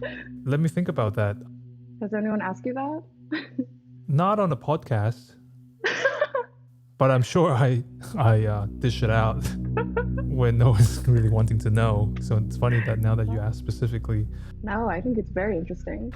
I love this topic, and I'm so excited to speak about this with you, specifically because in my experience in queer and kink spaces, and I've had more of that experience in Germany, which is an environment where there's less Asians. That's a conversation I've been wanting to have more, specifically with Asians in diaspora, which I think is very undeveloped. Yes, I think it's so important to talk about it. I mean, I also wonder because like the Asian male is never represented, especially through sex, ever. You know, like the Asian woman is like high on the pedestal, but the Asian man is like nowhere to be seen. He's like dug under a rock. Yeah, I'm glad that you're saying it too, not just me, because then it's just like, oh, shut up, you know. But I'm so excited to speak about this.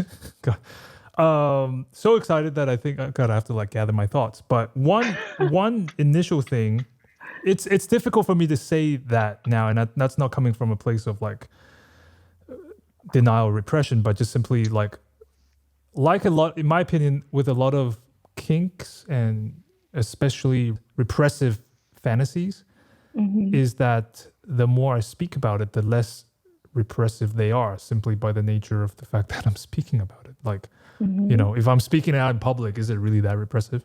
But one of the early ones that I had, and again, growing up in a very hick, white part of Australia, one of my first fantasies, yeah, this is the first one. I saw in Taiwan on TV, there was a magician doing the usual trick of cutting up the Body. sexy magician assistant, right? You know, it's like cut the assistant in half. But his knife, his sword, was not a sword, but neon lights. So there was like I think there was like 9 neon lights combined into one big sword thing. And then he would stab this assistant, you know, an apparatus, obviously. But I remember as a kid, just like that image of that penetrating light source. Like, God, that's such a photographer thing.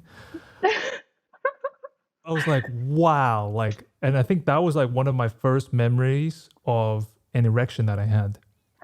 Oh. You know, I was really young. I was really like maybe 7, 6 or something.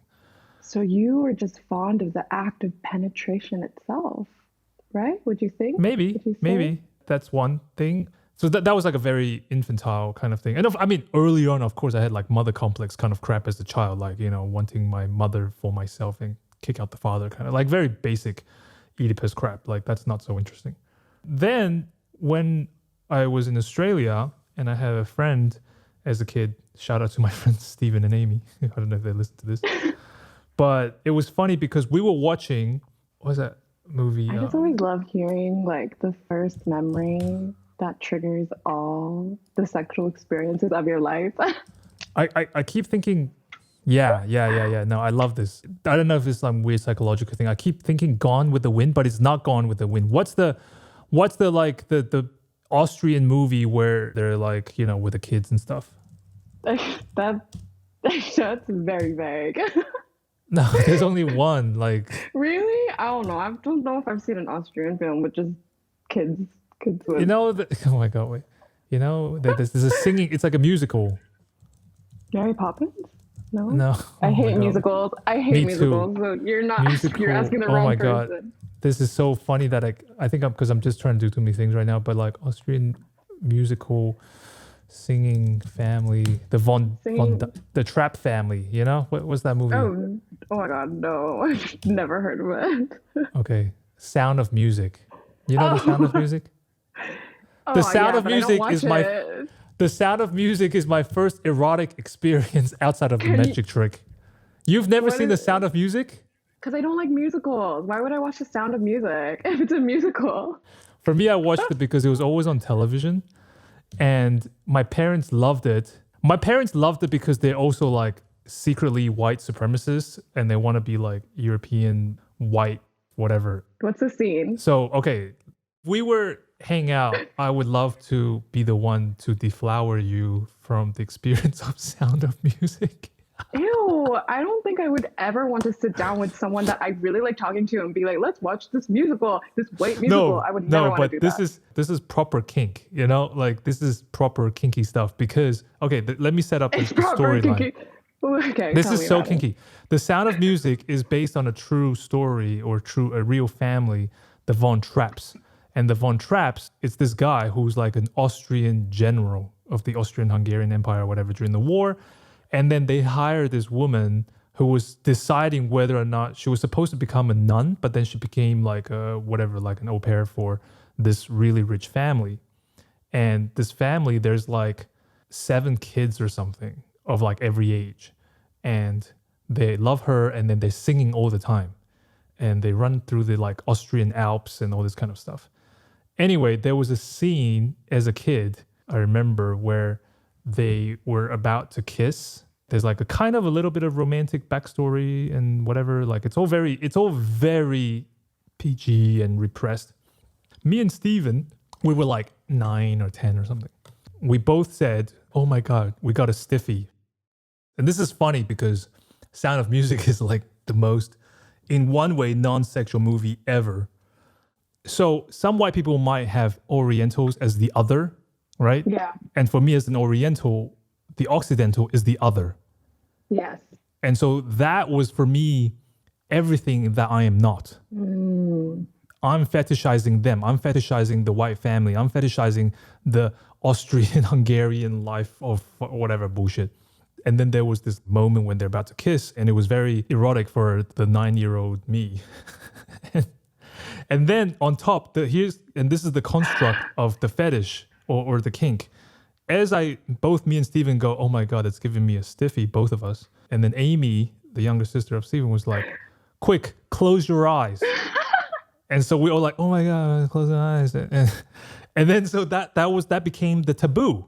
And then on top with white supremacy, it's no secret that for white people and porn that is controlled and dominated and produced by a white society, what are the top 3 categories of sex in terms of really heteronormative cis porn world? It's like interracial, meaning black dick, white woman, right? That's like the fantasy of the white man.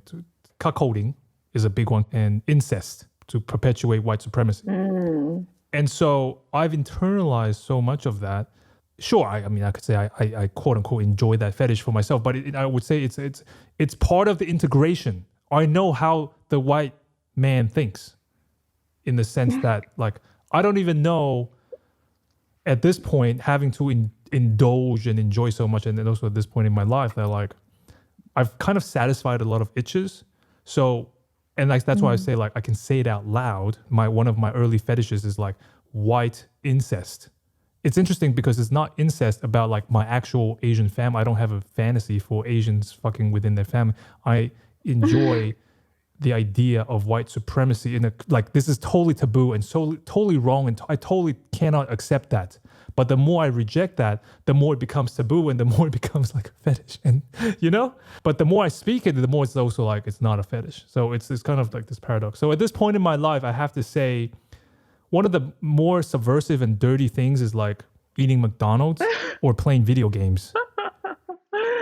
Like that becomes a bit, a bit more taboo because I can't, I can say I'm fortunate enough at this point in my life to be able to enjoy my sexual hungers and to go do that. And to the point where I'm like, okay, well, like I've had that and that's fine. I still can go enjoy it, but it's not like a fetish or it's not taboo but I have to say one of the biggest ones as well that is unsatisfied that I've been trying to organize, hopefully soon will happen. So when I go to like sex festivals, which is usually quite incestuous of just mostly very specific kind of white people, sometimes you'll see like I'm usually the only other. Yes. And sometimes there's another Asian. And then it's a bit awkward between us. So my big fetish and desire, it's not about, I thought about this. It's not about having an orgy in Asia. That's not the same thing because it's a bunch of homogeneous, hegemonic group fucking each other. That's not the same thing as being in a sex club or sex festival organized by white people in a white country and then having a big orgy of only Asians and then white people watch us. I think that's my big desire and fetish. And I've had something similar and it's very awkward. It's very... So... Why? Well, okay, one scene that I've had before where I have to combine these mishmash. One time I was in a dungeon and it was a very German dungeon. In fact, one of the most dirtiest, kinkiest thing that happened in that particular party, there was a lot of German, or I can only assume that they're German. They look German. Who knows if they're actually German? There could be anything else. But they were white, German-ish looking people. And they were all dressed, not in exactly Nazi uniform, but uniform that looked very fascistic. And it's fine. It's a fucking fetish party. Like the point is, you're not going there like as Teletubbies. I mean, maybe that's your fetish, but generally it's a bit more like BDSM type. So they're going in, they look like Nazis. And then I was looking for a friend and we got kind of lost in our own minglings. And then I opened one door and inside this dungeon door, there was a table and one light bulb. Hot. And 6 men and women in uniform, and the only way I can describe what they were doing was that they looked like they were plotting something. It looks like, I don't know if you know about the history, but like it's like the meeting in Wannsee where they discussed the how to deal with the Jewish problem. That's what it looked like to me. And sure, I'm projecting, but it's like, come on, like you could be like doing all kinds of sexual activities, and yet what do you guys do? You get dressed up in a bunch of uniforms that look like Nazis, and you stand around a table with a fucking light bulb and just going like, they just look like they were plotting something. And then I opened the door and I was like, oh, like sorry, like it's like if they were doing anything else, they'll be like, oh, that's hot, oh, that's cool, but this was just like, oh, I really shouldn't have come in here. Like, okay, I was like, I'm just gonna close the door. Very slowly. I was like, and they all looked at me like, what the fuck, who, get him, like before he tells anybody. And then I invited the lover at the time. She's very Aryan looking. She's like blonde and like super tall. And then I dressed her up. I also love, like Nazi iconography in a very dirty fetish kind of thing. And I had her wear, she had a cape and like lingerie and like boots. And then I gave her a kind of Nazi cap. It didn't have the Nazi insignia, but just like a kind of very fascistic kind of military hat. And then she also wore a black strap-on So that was her look. Mm-hmm. And then she said she also went and discovered the same room. But when she opened the door, they were very excited. It's like, you need to join us. Join us. Oh my God. Then later that night, I ended up in a scene with her and another woman. And then we were having a threesome inside. They had a lot of dungeons. And so this was more like the part where there was like a lot of like really prison-like. So like cells. Yeah. You know, and so we were fucking inside like a kind of single cell, and she was squirting all over the place and doing all things.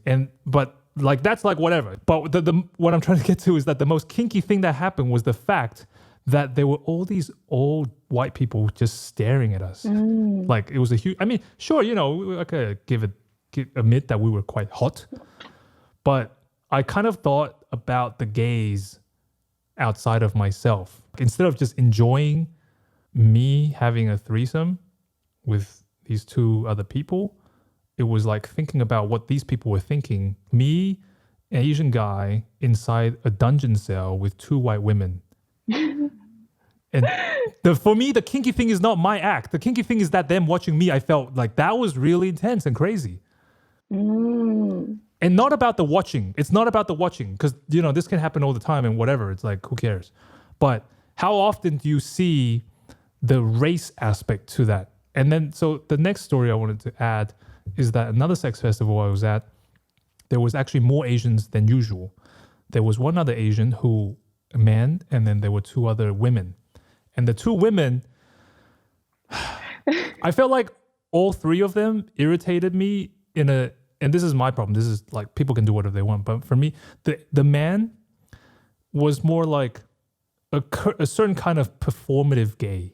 A performative fawning kind of gay, because you know there is the idea, then the discussion that like homosexuality before the 60s or there was a certain period, and before that, even in the iconography, it wasn't about top and bottom. It wasn't about dominant and submission. It was two guys who just like to fuck each other and have fun. But after a certain time, there was a real sense of like who is top dog and who's bottom bitch. You know, with these kind of languages. And that wasn't the case for all time. And then with Asians, a lot of times, it reminds me of that infamous Rat City experiment where they started with a control of rat population in a big environment, and they gave them a healthy amount of resources and areas to live in. Everything was in equilibrium. Then they started to increase population and reduce resources. And what they noticed was that certain male rats would start to have more access to female rats and food. They were the like quote unquote alpha rats. They dominated certain spaces. And then the female rats would then procreate only with certain tough rats. Oh, interesting. And then the other rats that didn't have the power, what they started to exhibit was homosocial activities, homosexual activities. They would offer their own asses to the big male rats. Oh, wow. So this is what I mean by performative gay. It's really this thing where it's like, are you enjoying your sexual range, or are you placating so that you can find your place to belong, to have your allocation to resources? That's what I felt with the other Asian guy that was there. And again, this is not about saying you can't do that and shame. It's more like, what is interesting is that you don't see as much Asian male dom. And that was like one of my first podcasts, was to interview the only male dom in Germany. There's one other one in Paris, but you know, you rarely see Asian men in diaspora as a sexual dominant position. Definitely. That is exciting. Oh my God. So there was him, and that was interesting because like in a way our representations is in conflict of one another, because I'm there kind of, people can judge me from the outside, but I can switch, but generally I think my presentation and my personal expression is more dominant, but I'm happy to switch, but I definitely don't do the performative submissive position so much. And he was definitely, that's kind of his expression. Then the other two women were almost identical. They looked identical, and they both had like almost identical male partners. Their outfits were almost identical as well. They were both the kind of classic leather, and then the Asian woman was submissive. Yes. And then the guy was like, they look like gamers with long hair. I mean, that could be me, but you know, like the kind of white guy. And they looked identical. I was like, oh my God, you guys look like, if I'm doing casting, like it's the same, you're playing the same role. And what I noticed was like, even during the play space, the Asian women, that's the same thing as the guy. It's like, are you actually enjoying the submissive, or that's just what you know and that's what you think is expected, and that's, you know? Well, yeah, no. I think, when I think about, what it is to be a sub, to be an Asian sub and also an Asian dominant, there's not really a lot of examples of that because we don't really have that to our disposal. So we're just kind of like taking things to what we see in movies. And I feel like it's very typical, or it's very, honestly, kind of vanilla in some way. Exactly. It's not that it's bad, it's that it's vanilla. It's very stock. Yes. It's very unskilled. It's just like, it's entry-level stuff. Yes. And then I also get I don't want to be here like judgy and putting other people down. I just mean like, can we go beyond that? And so that's my fantasy. And so actually at that festival afterwards, the most exciting thing that happened was that we all got together and talked around the kitchen table, as Asians do when we have to express difficult emotions. It has to come through the place of food. Yes. And then you could see like even their boyfriends, and everybody was just like, this was the most dirty or exciting subversive activity to happen at a BDSM sex festival, that the Asians were talking to one another. We weren't fucking yet. We're not there yet. I was trying to like move it towards that. And that's kind of where I'm at. And when you ask me about this is a very long-winded roundabout way to get to what you wanted me to talk about, is that I think that's where I'm trying to go. And it's not easy because I've had several situations and several times at sex festivals where I don't know if you get this feeling, but it's like, I know where the other Asian is at all times. You just have an antenna, a radar for the Asians? Yeah, I just have it. And then, but the next part of my incredible spider sense is that we will both pretend that we don't know that the other person exists for the entire duration. Oh, hot. You're playing hard to get. Oh, I love that. Okay. It's like but we're both like playing. Building tension. It's playing that to tension. Oh my God. I got two great stories for you. One was at this one festival, and there was the one other woman, Asian, and we just, it was like 3 days, and we managed to do a lot of things, and we just completely avoid one another. It's one thing to just like not notice and who cares, it's just strangers, but it's like, it's so actively avoiding. It's not even like just passing by and not noticing each other. It's like we would deliberately look the furthest away possible. And then in the final play party, in this big fucking orgy, hundreds of people, right? And then I had a good time. And then one of my friends, like a white guy, two of them actually, also they look kind of similar. They kidnapped a sub, and it turned out to be this Asian. And then she was kind of like kidnapped and brought over so that we could like fuck together. But we just like me and these other white guys, we just liked, maybe they also wanted the Asians to fuck. In any case, I was kind of doing my thing, and suddenly they were next to me, and they tied her up, and then they were spit roasting her. But at one point, she was completely tied up, and she couldn't go anywhere, and she couldn't even turn. And then her face just happened to be right next to mine. And I was free, so I was just lying there. And then I didn't touch her, I didn't speak, I was just kind of just watching. And we both looked at each other in the eyes. Ooh, I feel like that's like, ooh. Yeah, as the other two white guys were fucking her. So that was like one of the more, as close as I got. And then the second story was like, I had another shibari rope master guy that I'm into shibari, but not into, I don't know. It's complicated. Anyway, I have a friend, he's like a master, and I was like, hey, can you like show me some things about rope? And he's like, yeah, whatever. Okay. But let's have a foursome, because I don't want to just come and teach you, like that's so boring for me. So it's okay, let's have a foursome. So I had a lover there, and he brought a lover as like, so we have like rope bunnies so we can practice. Mm-hmm. And of all the fucking people he brought, he invited an Asian woman. Of course. Right? Of course. And he's also like a trigger master. So I don't know how conscious he was of it. And I could see like, and it was at my apartment. And then both me and this Asian woman didn't want to be rude about it. So we all pretend like nothing is weird, totally normal. Yeah, who gives a fuck? But you could just feel like, oh, like, why? And then so we end up having a foursome. Me, my lover, and then him with his lover, and they're doing that. And then we try to like have a crossover just to be like, almost like to be polite.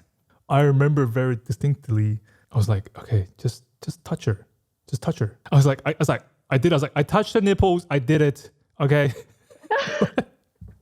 Done. Like, can we call it quits now? Like, and the thing is, it's not like, I'm like, okay, what is this? Like, is this internalized racism? Like, I mean, but the thing is, I've dated Asians. I've lived in Asia. But there's something different about seeing myself, and that's like the self-acceptance, right? Like how deep of self-acceptance, or like there is this awkwardness. And I had a talk with other Asians in Germany before about like Asians having this feeling like you're the only Asian in the room and this awkwardness. Yes. But sex festival is next level. And I had this talk this last week with a really close friend of mine. We were saying like, oh, wouldn't it be great if we lived together? And just like, I was like, yeah, that's really great. And it would be so nice to have a community where, because like my trauma is like, I've had whatever, I don't want to put in this trauma, but I have experiences with women where they're like, I felt that they were very possessive, and maybe that's my own avoidant personality, or who knows. But I was like, oh, it would be great if we could live with friends and we could fuck who we want to fuck and have our own sexual explorations and not have ownership and have all these like trips about like, jealousy and envy of each other or whatever.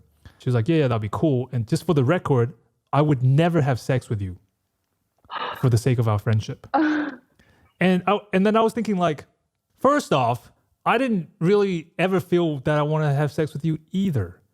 But to have it said in that way, it's like, I don't know, like for me, it's like, look, in a sex, and she's a bit more regular, but for me, like in a sex festival or orgy or any space, you don't fuck everybody. It's still like, it depends, and there's consent and there's like negotiations, but somehow with this, it's like, yeah, obviously. Oh, so interesting. Oh, that's actually really exciting to like hear all of this. I think the dynamic of Asians within a white space is really funny. And I also think, does that also mimic our relationship with our parents, or we don't want to like, if we don't want to engage and have like these close, vulnerable experiences with them. And that's why we sort of tend to like a stranger or someone different than us to kind of hold us vulnerably. What I find interesting is like, the trope where I think it's been called out a bit more, so it's like reducing, but for the longest time, it was completely acceptable where you have Asian women in diaspora and they would say very openly, ew, I would never date an Asian man. He's like my brother. Yeah. It's funny because like I never had that experience. I think I was the opposite, where I never really wanted to like engage with white men, because my first experience of liking a white man, he told me I was disgusting. That made me recognize, oh, like I am not white, even though I'm light skinned and lived in America. I'm an other. And I think I've sort of experienced that from a young age. And then I sort of had more, I think I felt more at home being with someone who's cultured. Also, I love darker skinned men. I think that's like my father. My father is a representation of like all the men that I've dated. I could sense that in you, and I think that's probably why I feel safe and we're having this conversation. But you do know about this trope, right? You've noticed or you've seen? Yeah, people? Well, I think it's like something to do. I do feel like it's something to do with the father, the father of the house. And I have a lot of friends, and a lot of my friends in San Francisco are Chinese American born, and a lot of them have just very strange relationships with their father. Like they're very distant. And I think it's also the culture, like Chinese culture, very respectful. There's never really sort of an engagement. The man is like the top dog in the house, but like the mother is also like the one that has the say. I don't know. It's a very interesting dynamic, but my friend doesn't engage with anyone who's Asian. And sometimes she had said that it just reminds her of her father. Like very domineering and very like almost kind of possessive in some way, with lifestyles and choices. Yeah. So it's like, maybe that's a way to like get away from that dynamic, because that's like, okay, you're a representation of someone that's close to me that doesn't value me. And so I'm going to move away from that completely. One trope that I see a funny, like as a system that's kind of similar, even though it has nothing to do with race, but like just the dynamic, is that there's a TV show called Little Britain. Have you heard of seen that? That sounds, I don't know, but I don't know if that sounds horrible or good. It seems Yeah. a little It's Britain. I don't know. It seems yeah, like, yeah. And so Little Britain, it's like I think it's been canceled because it's very on PC. But I love on PC things. But there's one trope that they continue for years, and this is the closest thing that I think you can see like the structure at work, but it's like white people. So there's a character, I forget his name and everything, but basically there's always this guy who is very gay in his own way. That's what his character is about. But he lives in a small town, and his whole trauma and narrative is that he's the only gay in town. And he's very upset because there's no one that understands him. There's no other gays for him. And he's very upset and nobody understands. But the situation is that everybody in his environment very much loves him and wants him to be happy. And they're always like, oh my God, I forgot his name. Let's say Timmy's like, oh my God, Timmy, guess what I just discovered? There's another gay in town. And then he's always like, another gay? No, I'm the only gay in town. So like that's the ongoing stupid trope. And that's the same kind of feeling of like the only Asian at the sex party. And then everyone's like, oh my God, there's another Asian in the sex party. And then they're always like, another Asian? No, I'm the only Asian. There cannot be another Asian. So now I kind of want to collect all the Asians and then everyone should just fuck each other. that would be I feel like it wouldn't even be a fucking, it would just be like unpacking all the trauma that you've had. Yeah. And then it's like, oh my God, we're kinky for the same thing because we hate our family and we hate where we're born. So let's just like hate fuck each other in all the same ways. Yeah. Oh my God. And we probably have to distribute like some Molly and some shrooms or something and like help some from a pharmacological assistance. I should start like a Kickstarter event. How many people would go? Because it's like, I think earphones are dying. Wait. Hello? Hello? Hello? Oh, yes, I hear you now. My headphones are dying. So Oh, like, shit. Okay. I know. I'm just like, I feel like I had to charge a bit. I'm like switching them out now because it's like the 2-hour point. But I don't know. I was like, we could probably wrap this up. Oh my God, we're getting to the good part. This is like the part where it gets all good. Like we like went through all that trauma thing, and then we're getting to the sexy part. It's like finally. Okay. Finally, all of that jabbery crap. I mean, it's great. I mean, like I said, but I don't know. So I hope that answers your question.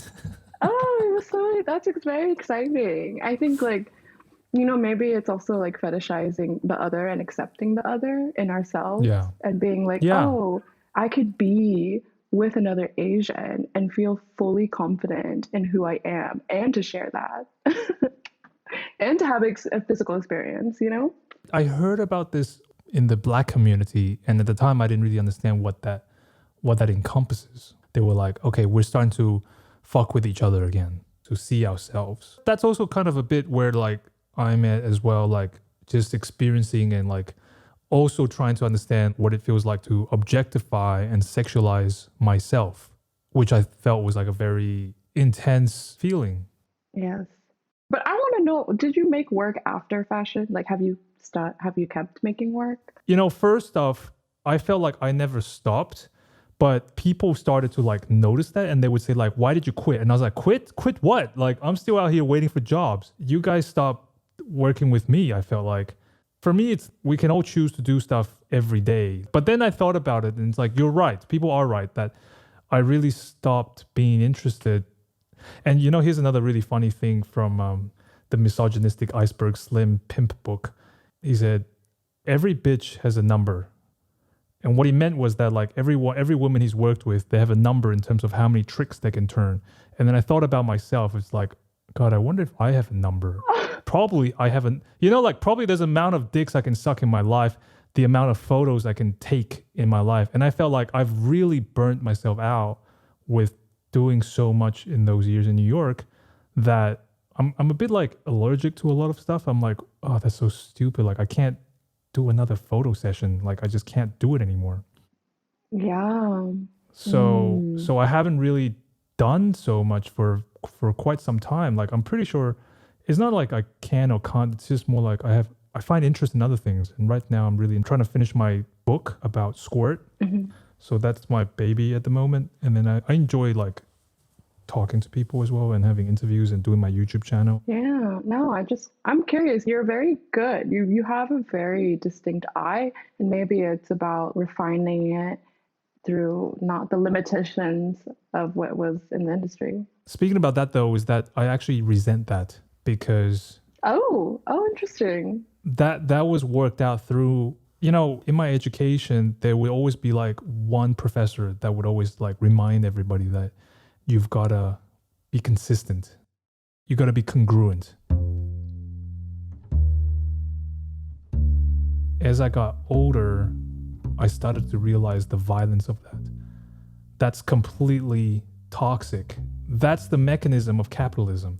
That's the mechanism in which forces you to compartmentalize not for the benefit of you as an individual, but the benefit of the system. Because on the other side, they were training us to like, look, on the other side, there's an art buyer and they have a Rolodex. They just want to flip through and be like, okay, today we're looking for someone that creates extravagant out there pictures, right? And then you got your little pigeonhole of people, right? And then that's convenient for the art director and the art buyer and the clients. And it's like, oh, today we're looking for some black and white minimal kind of thing, right?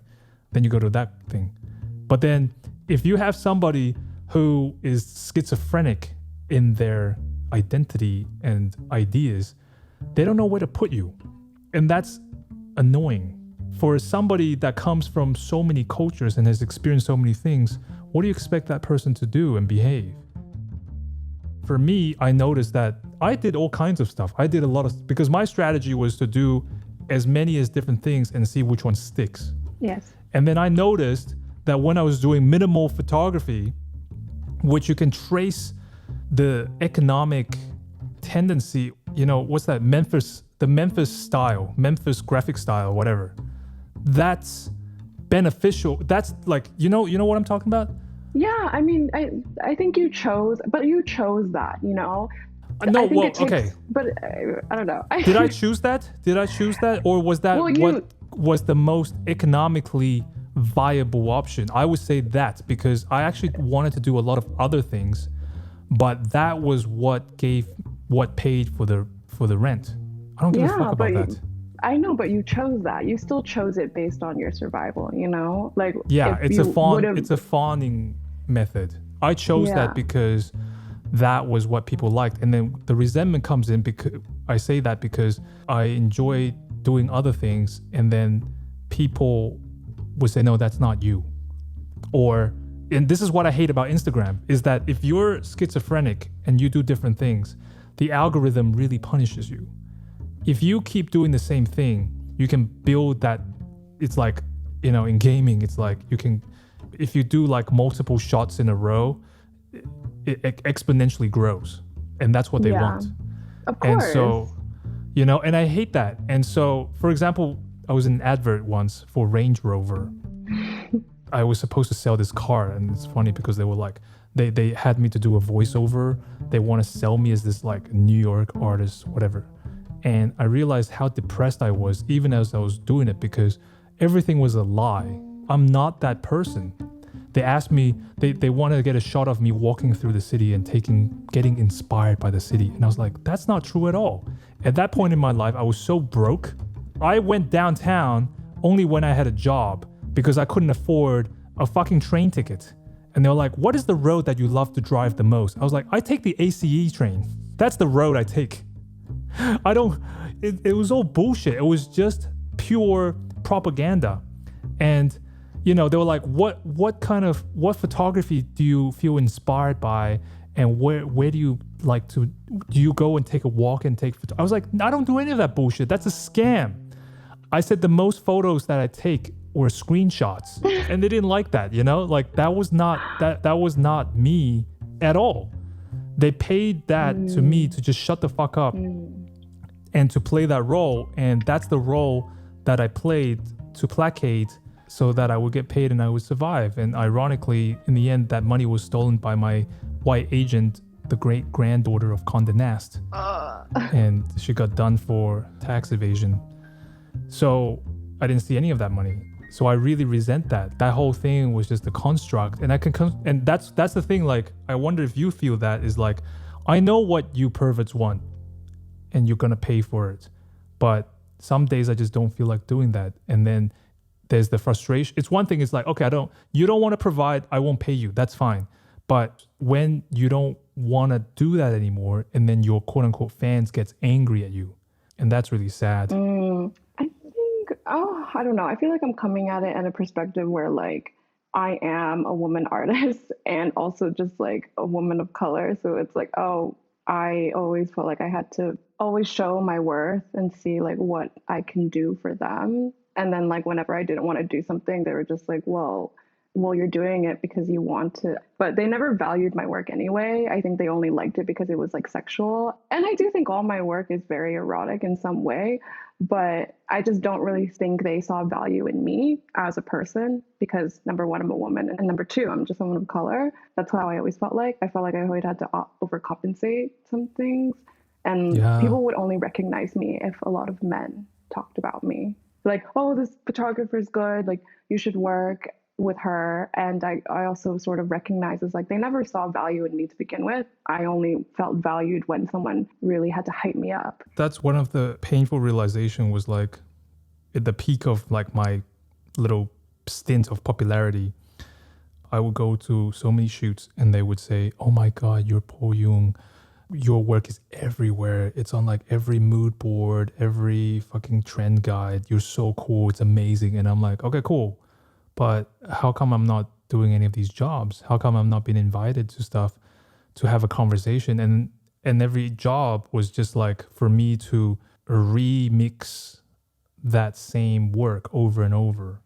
Yeah. And I realized that other colleagues or like contemporaries who were white men, they didn't have to do that.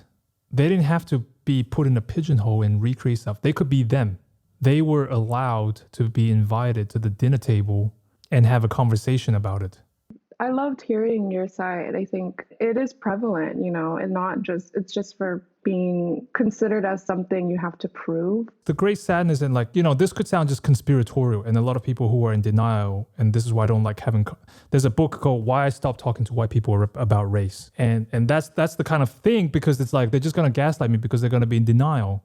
But here's a proof that first off, people don't come to me and be like, what they did. Some clients did. That was really nice when that happened with like, we just like you and people would listen to my ideas. Doesn't mean that you have to take it all, but it's just like, we're just having a human conversation. I wasn't just an object. But then the proof was, okay, I see it. If it's a white photographer, white man, or, depending on the trend now, it's like white women or certain kind of racialized women. It depends on what the time period is. Some people can go beyond that and they get invited, they get promoted and people are proud to work with them. But for me, they had to negotiate to hide my name. I wasn't allowed to say that I worked on these projects. Even with Melita, a lot of times it's like, it's Melita Baumeister or with certain big brands I signed NDAs for. When it was a white man doing that, everybody will promote it and say, oh my God, we work with so-and-so. But for me, it was like, I was the dirty secret. Because there are sometimes people who are like, okay, I get what you're doing and interested and whatever, but like, why does everything have to turn into sex? First off, like fashion and advertising and the whole Western modern capitalistic world, everything is about sex. But no one's actually doing it. It's just the concept of it, and you should always actually avoid it, but everything's alluding to it. But when you actually talk about it, people freak out. They die. I think it's so great to actually dig deep into the subjects and be very much open about it.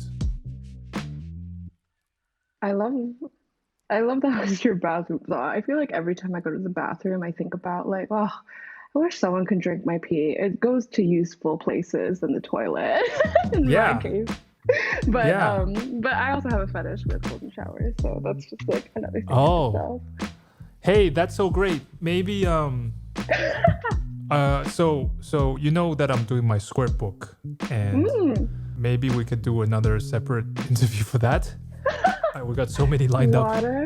so many. I mean, there's like, I feel like, I haven't like, it's interesting because I don't think I've met anyone, number one, who's Asian, number two, that did photo, and number three, that's kinky. Oh, wow. Yeah. I am unique. as I am too, but it's just always like, oh, like I don't really think with a lot of like men that I talk to, they never really want to talk about kinky stuff, or they're interested in it, but they're very like, oh. But like I said, I'm still new to like the kink community here in New York. It's kind of like horrible, to be honest, or at least still a lot of predators, but there always are going to be predators, but also like not many Asians in the kink community. So that's also very interesting as well. That's so great. So let's do that. I'll check in with you for another time, and we can so we got the photo discussion, and then like a squirt specific interview. God, you have so much. I feel like, do you ever get tired? Like, do you ever get burnt out from all of those? Yeah, I take a lot of naps. Just naps? I think, well, me living in Berlin is kind of like me ratting out here, just like hiding and recovering. I was really burnt out in New York, for sure. I feel like everyone is. I feel like everyone is, but doesn't show it because you have to keep going, or else because you might stop.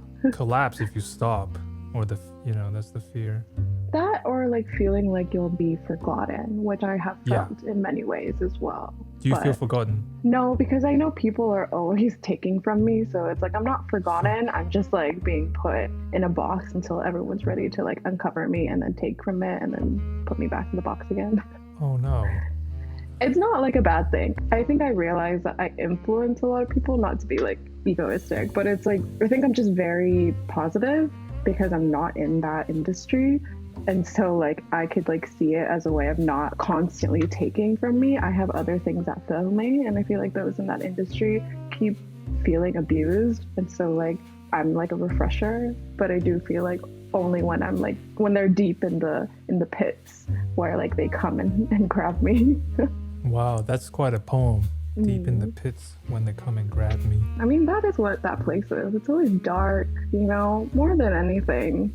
It's a very dark place, and everyone that I talk to comes at it with exhaustion and almost hopelessness. Well, I think what we're longing more than ever is for the ability to feel hopelessness. Where are my rights to feel despair? Yeah, and to ask for help. I think that was the one thing that none of us feels like they need. Just comfort and help. I feel like we feel like we don't need to trust anyone in that industry, and so like who do we go to feel safe? And so I think because I'm kind of like on the outside of it, doing my own thing, I'm not someone that can be distressful. And that's your power. Maybe. I really care about everyone that's in that space, but I think everyone's also working through their own troubles.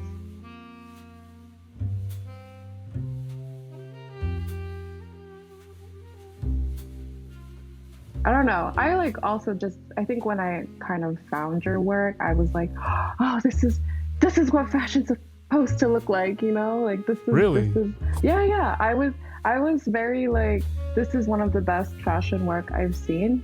Also, I think because it's by an Asian person, you never in all the industry, it's always like white. Yeah, not to flatter you, but like that was like my impression of it. But also jealousy. There was jealousy and also like awe, and then being like, will I be good enough to be in this industry? When they have enough people to like fill those shoes. Do you have like specific images that made you feel those feelings, like jealousy or awe? Or it's funny because I think you were doing the work that I wanted to do, because I was also like, I always remember the pictures of like the back of people's heads and like contrast and like very almost clean black and white. I was like, oh, what? I don't even know when I saw that work. I was probably in college, like not knowing photo and understanding. Oh, wow. Yeah. I think that's so great. I mean, why don't you do you have like specific pictures that you're referring to, and then we can talk about that. I can also, I don't know where they are. I literally saw them on Tumblr. That was the thing. I saw them there, and then I think when we moved to Instagram, then I don't know. Did you keep the same account and changed it to your real name? No, I kept the same like account. I just changed the name. And I have actually, you know what, now this is also a bit kinky in terms of like really, like I was feeling really depressed. Was it 2 days ago?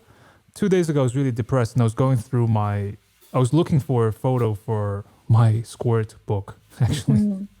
I was just testing a cover and I went through my archive and then, which usually makes me a bit depressed because there was a lot of stuff during my years with Melita and that's very depressing for me because, yeah, there's a lot of anger and also a lot of love that was during that period. There was a lot of stuff that for a long time I didn't want to share it and I didn't want to promote it because there was a lot of anger in both of us, I would say.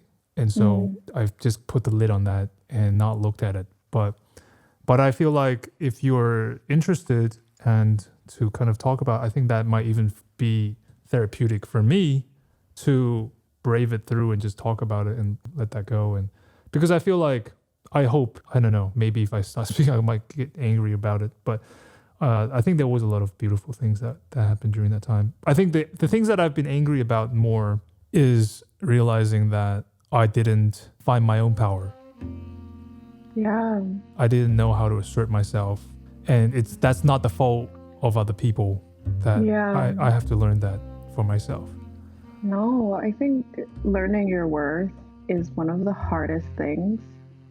Even I am still like doing that, you know, and I think it takes time, and it also takes like getting away from certain people that always knew they could take away your power. Yeah. And no, it is really hard, but I don't know what the work you're talking about, but to me, what I always recognize from it, that there was distance and then there was like always quietness.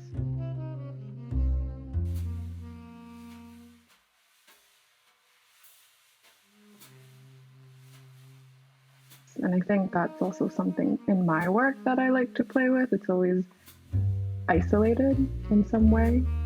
Always the backs of people's heads always make me kind of sad. It's always like you'll never confront them. You'll never meet eye to eye with them.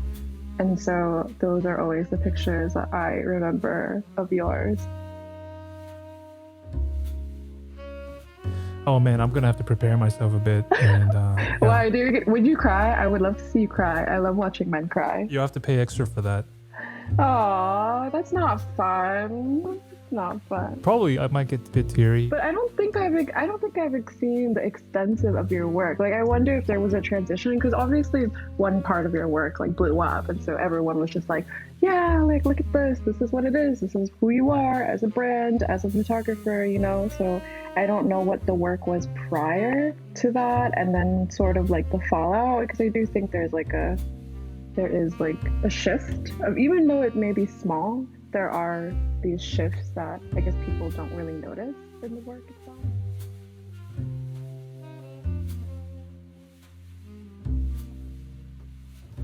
Man, oh man, oh man, that was quite the conversation that I had with the one and only Mistress Saturn. We're going to be back at it again, and the next time we're going to dive deeper into our photographic works and maybe spill a few more beans on our escapades. Tune back in for more on the next episode of Asian Provocation.